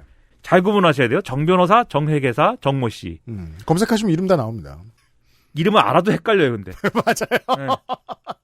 근데 근데 이 정모 씨가 현금 따발 사진을 갖고 있다. 그리고 나는 이 돈을 위례 신도시 개발할 때도 유 장비한테 줬어. 라는 얘기를 합니다. 남 변호사와 만배 형님에게 그 사진을 갖고 와서 얘기를 합니다. 네. 그 얘기 왜 하냐? 자랑하려고 얘기한 게 아니고 아니죠. 내가 돈 준 거 알고 있는데 내가 이 사진을 공개하잖아? 그럼 위례 신도시에서 이 장비가 비리 저지른 거 다 까발려진다? 그렇죠. 그러면 위례 신도시에서 까발려지면 거기서 끝날까? 아니야. 대장동으로 간다 이제 그게 지금 이 상황에서는. 그러니까 어떤 리스크들을 막거나 터트리는 데에 이런 카드를 가지고 있어라는 걸 보여주기 위해서죠. 물론 보여줬다는 것도 본상대도 나한테 위협이 될 수 있기 때문에 그렇게 하는 것도 있습니다만 거기까지 넘어가면 얘기가 길어지니까. 그렇게 막 얘기를 하니까 네. 그럼 뭘 원하시는데요? 이랬을 그렇죠. 거 아닙니까? 네, 그래서 너네 이번에 돈 엄청 많이 벌었다고 지금 난린데 엄청 많이 버는 거 다 알고 있는데 그 150억만 줘라. 그 뭐 밑도 끝도 없이. 그렇죠. 물론 이게 밑도 끝도 없이가 아닐 수도 있는데 왜냐면 남 변호사하고 이 분들이 만배 형님은 빼고 남 변호사들이 위례 신도시에서도 뭔가 했거든요. 그래서 그때 아는 사이인데 그 관계에서 돈 정리가 안 된 게 있었는지는 모르겠어요. 근데 아무튼 이 사진을 갖고 와서 150억을 내놔라. 근데 재밌는 거는 남 변호사하고 정회계사는 주자고 했다는 거예요. 좋을 게 뭐 있어요? 이 얘기 나와서 주자. 그러니까 뭔가 이 히스토리가 있으니까 주자고 했겠죠. 그렇죠. 근데 만배 형님은 아까 말씀드렸지만 주자는 말이 나왔다는 건 저쪽 카드가 우리가 꽤 무서워하는 거다라는 뜻입니다. 근데 만배 형님 뭐라고 그랬냐면은 그걸 왜 주냐. 왜냐면 만배 형님은 늦게 왔잖아요. 위례 신도시 한 이후에 왔잖아요. 나랑은 상관없거든. 네. 나는 2015년에 왔거든. 난 그거 까여도 괜찮아. 근데 뭐 결과적으로는 괜찮진 않았겠죠. 또 이제 요 장비 얘기 나오면 결국 여기로 왔을 테니까. 혹은 이제 간 큰 사람들 중에서는 개평을 나누는 걸 정말 싫어하는 사람들이 있습니다. 네. 정말 인격적으로 싫어하는 사람들이 있습니다. 네. 저거까지 주면서 이 사업을 하라고? 아니야, 난 더 큰 리스크를 지겠어. 그래가지고 남 변호사와 정회계사가 60억씩 내갖고 120억을 만든 다음에 그렇죠. 이분한테 줬다. 이런 얘기도 있고 그러면 제가 줄줄이 얘기한 이런 정황들 자기들끼리 치고받고 싸운 얘기들 이런 얘기는 다 어디서 왔느냐 이런 일들이 자꾸 일어나니까 정 회계사가 불안해진 거예요. 이게 돈을 너무 많이 벌어갖고 돈을 나누는 문제를 갖고 싸움이 자꾸 일어나니까. 네. 그 싸움이 일어나서 무서운 게 뭐냐면 두드려 맞는 게 무서운 게 아니고 법적인 문제가 생길 것이고 그럼 결과적으로 이 사업을 설계한 사람 중에 하나가 난데 내가 다 뒤집어 쓰는 거 아니야? 그럴 경우를 대비해서 증거를 마련해 놔야겠다. 다 녹음을 한 거예요. 그때부터 자기들끼리 떠들고 전화하는 내용을. 그렇죠. 녹취를 엄청 만들어 놓은 거예요. 그렇죠. 그런 상황에서 무슨 일이 벌어지냐. 작년에 금융정보분석원이라고 있습니다. 영어의 학자로 FIU. 여기서 의심스러운 자금 흐름이 너무 과다하게 나오면은 경찰에 조사해보라고 통보를 해줘요. 네. 그러니까 우리 회사들에서 장부가 있고 다 있잖아요. 거액이 인출돼가지고 이제 이 거액 예를 들면 뭐 2천만 원 이상 거액이 인출돼갖고 이 돈이 어디로 입금됐다라고 하는 게 장부상에 이제 근거가 있으면 여기서도 그렇구나 하는데 그게 아닌 경우에는 확인을 해보라고 한단 말이에요, 경찰에. 네. 근데 여기서 473억이 화천대유 법인 계좌와 화천대유의 대표 계좌와 화천대유의 대주주인 만배형님 계좌에서 총 473억 원이 막 나가버리고 막 어디로 가고 없어요. 장부를 보니까 그것은 장기 대여금으로 돼 있어요. 장기 대여금이라는 거는 회계상 뭘 쓰기 어려워갖고 그냥 내가 빌렸다 이렇게 한 거잖아요. 이 돈이 어디 갔니? 경찰한테 찾아보라 그랬어요. 수사를 받게 된 거예요, 이제. 네. 그러니까는 정 회계사가 여기서 쫄은 거죠. 그래가지고 검찰에 이걸 다 넘겼습니다. 자기 녹취록을. 그래갖고 여기서 줄줄이 다 나오고 있는데. 그러니까 정 회계사는 검찰과 일정한 자기 미래에 대한 딜이 됐을 가능성이 높습니다. 그렇기도 할 것이고 네. 본인한테 정말 불리한 내용은 아마 안 줬겠죠. 아, 그럼요. 그건 정회계사 아닌 다른 사람을 통해 수사해야죠. 정회계사가 하는 얘기를 녹취한 다른 사람. 그리고 지금 이제 추론하기로는 473억 중에 100억 원 정도는 박영수 전 특검에 인척이 한다는 회사가 있어요. 네. 그 회사로 갔다라고 지금 보고 있는데. 그렇죠. 그래서 박영수 전 특검은 그래서 대단하다. 이렇게도 관계돼 있고 본인 딸도 화천대유에 다니고 화천대유에 다니다가 퇴사할 때 화천대유가 직접 시행한 아파트 무슨 푸르지오 어쩌고 이거 하나 또 분양받아가지고 나오고 곽상도급 못지않거나 곽상도보다 더 많이 받았을 가능성도 있습니다. 그리고 퇴직금 산정이 아직 안 됐다고 하는데 그렇죠. 과연 50억 원일까요? 넘길 것인가? 네. 아주 대단한데 XSFM입니다.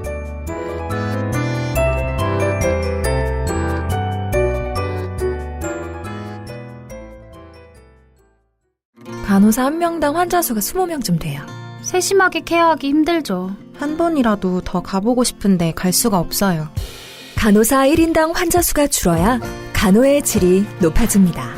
간호인력 충원을 위해 국민동의청원에 함께해주세요. 공공운수노조 의료연대본부. 네, 진경호 팀장입니다.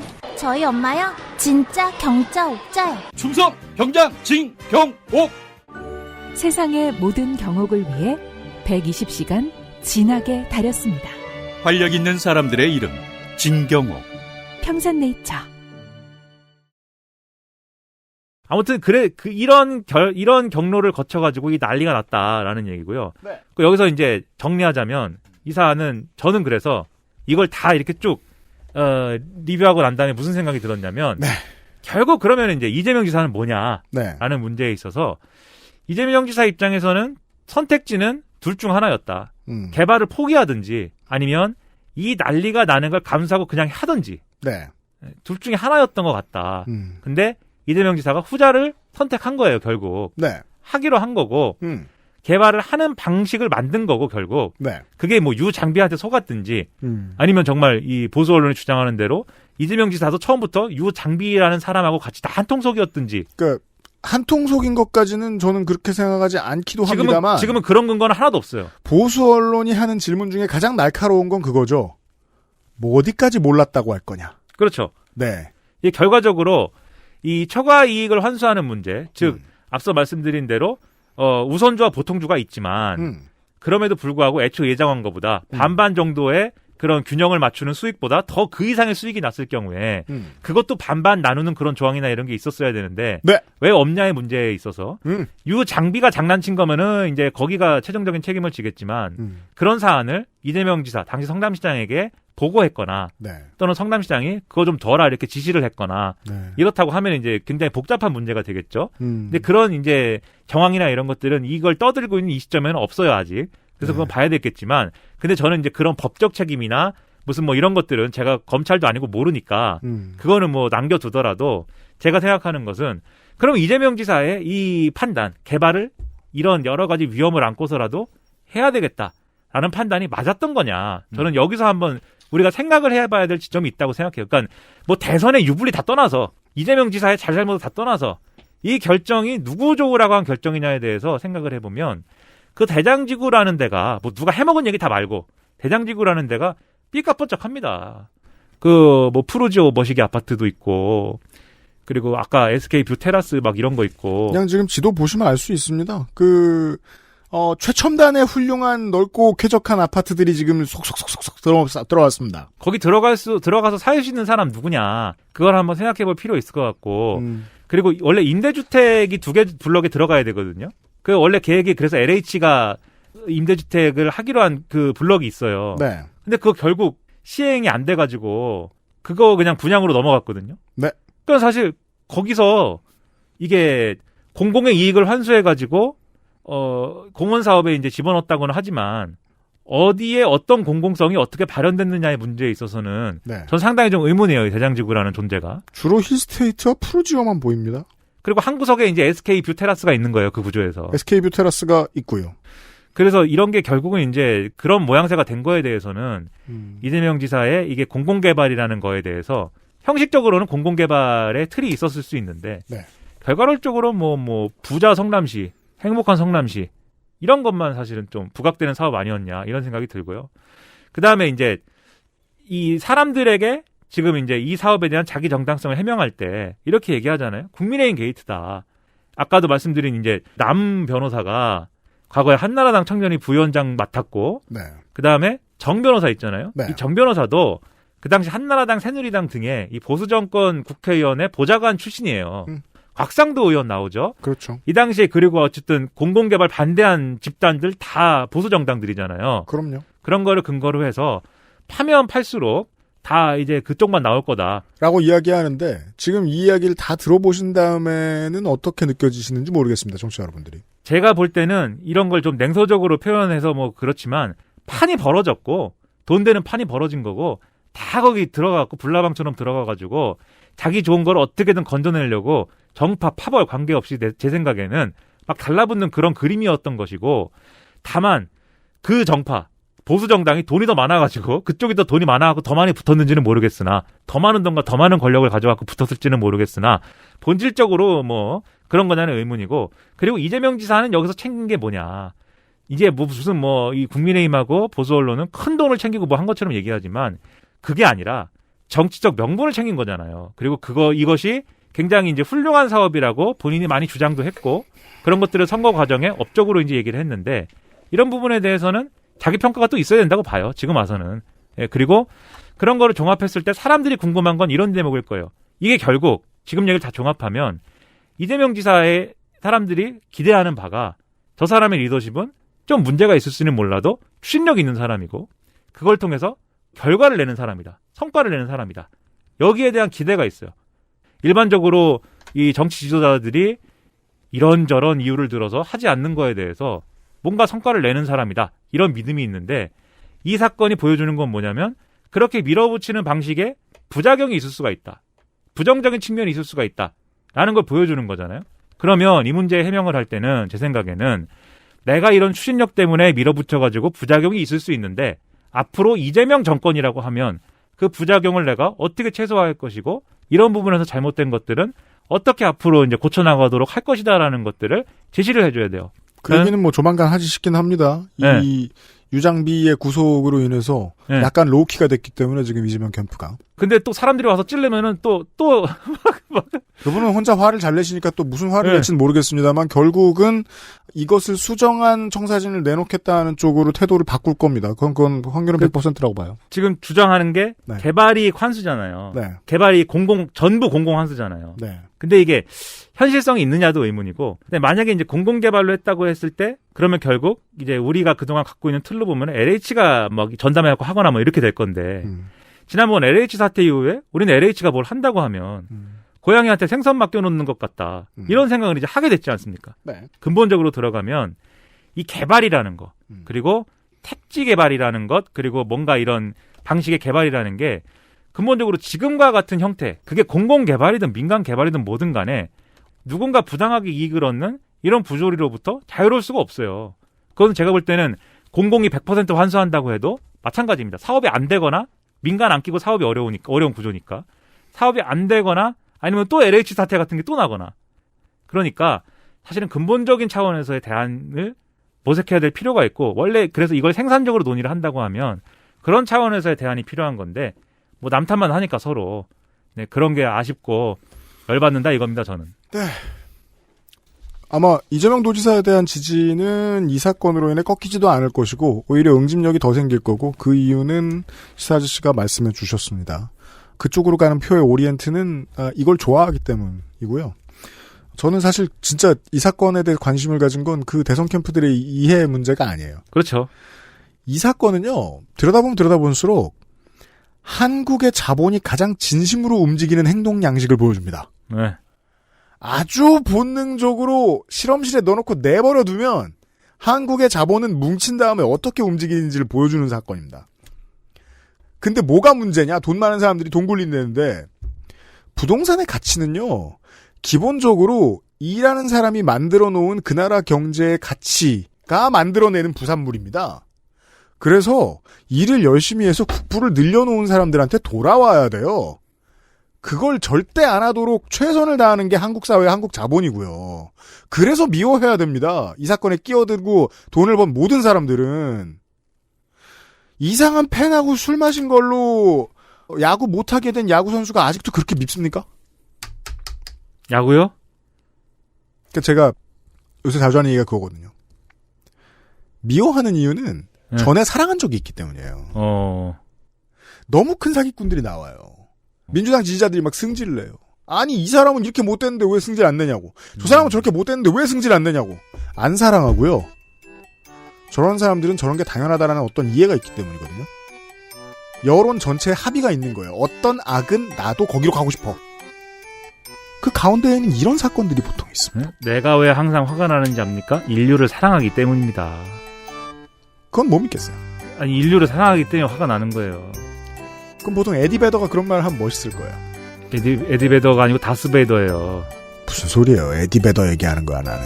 나는 다스베이더예요. 근데 에디 베더는 펄잼이고. 다스베이더가 하는 제일 큰 말실수는 뭔지 알아요? 뭡니까? 너 아버지한테 말버릇이 그게 뭐야? 아, 다스베이더가? 네, 그럼 안 되죠. 아직 얘기 안 했으니까. 네, 다스베이더. 네. 네. 시사 아저씨는 브레이킹 배드 꼭 보시고요. 이름이 좀 그러네요. 브레이킹 배드. 모든 게 좀 그럴 거예요. 보시면 마음에 쏙 들 거예요. 청취자 여러분들과 저는 내일 이 시간에 다시 만나뵙도록 하겠습니다. 평일에 첫날 방송인데 엄청 길었습니다. 긴 방송 들어주시느라 수고 많으셨습니다. 청취자 여러분. 유승균 PD였습니다. 시사 아저씨와 함께 물러가죠. 내일 만나요. 저는. 감사합니다. XSFM입니다. I, D, W, K. 아, 이거 하루에 다 나가는 거예요? 네. 지금 알았다고?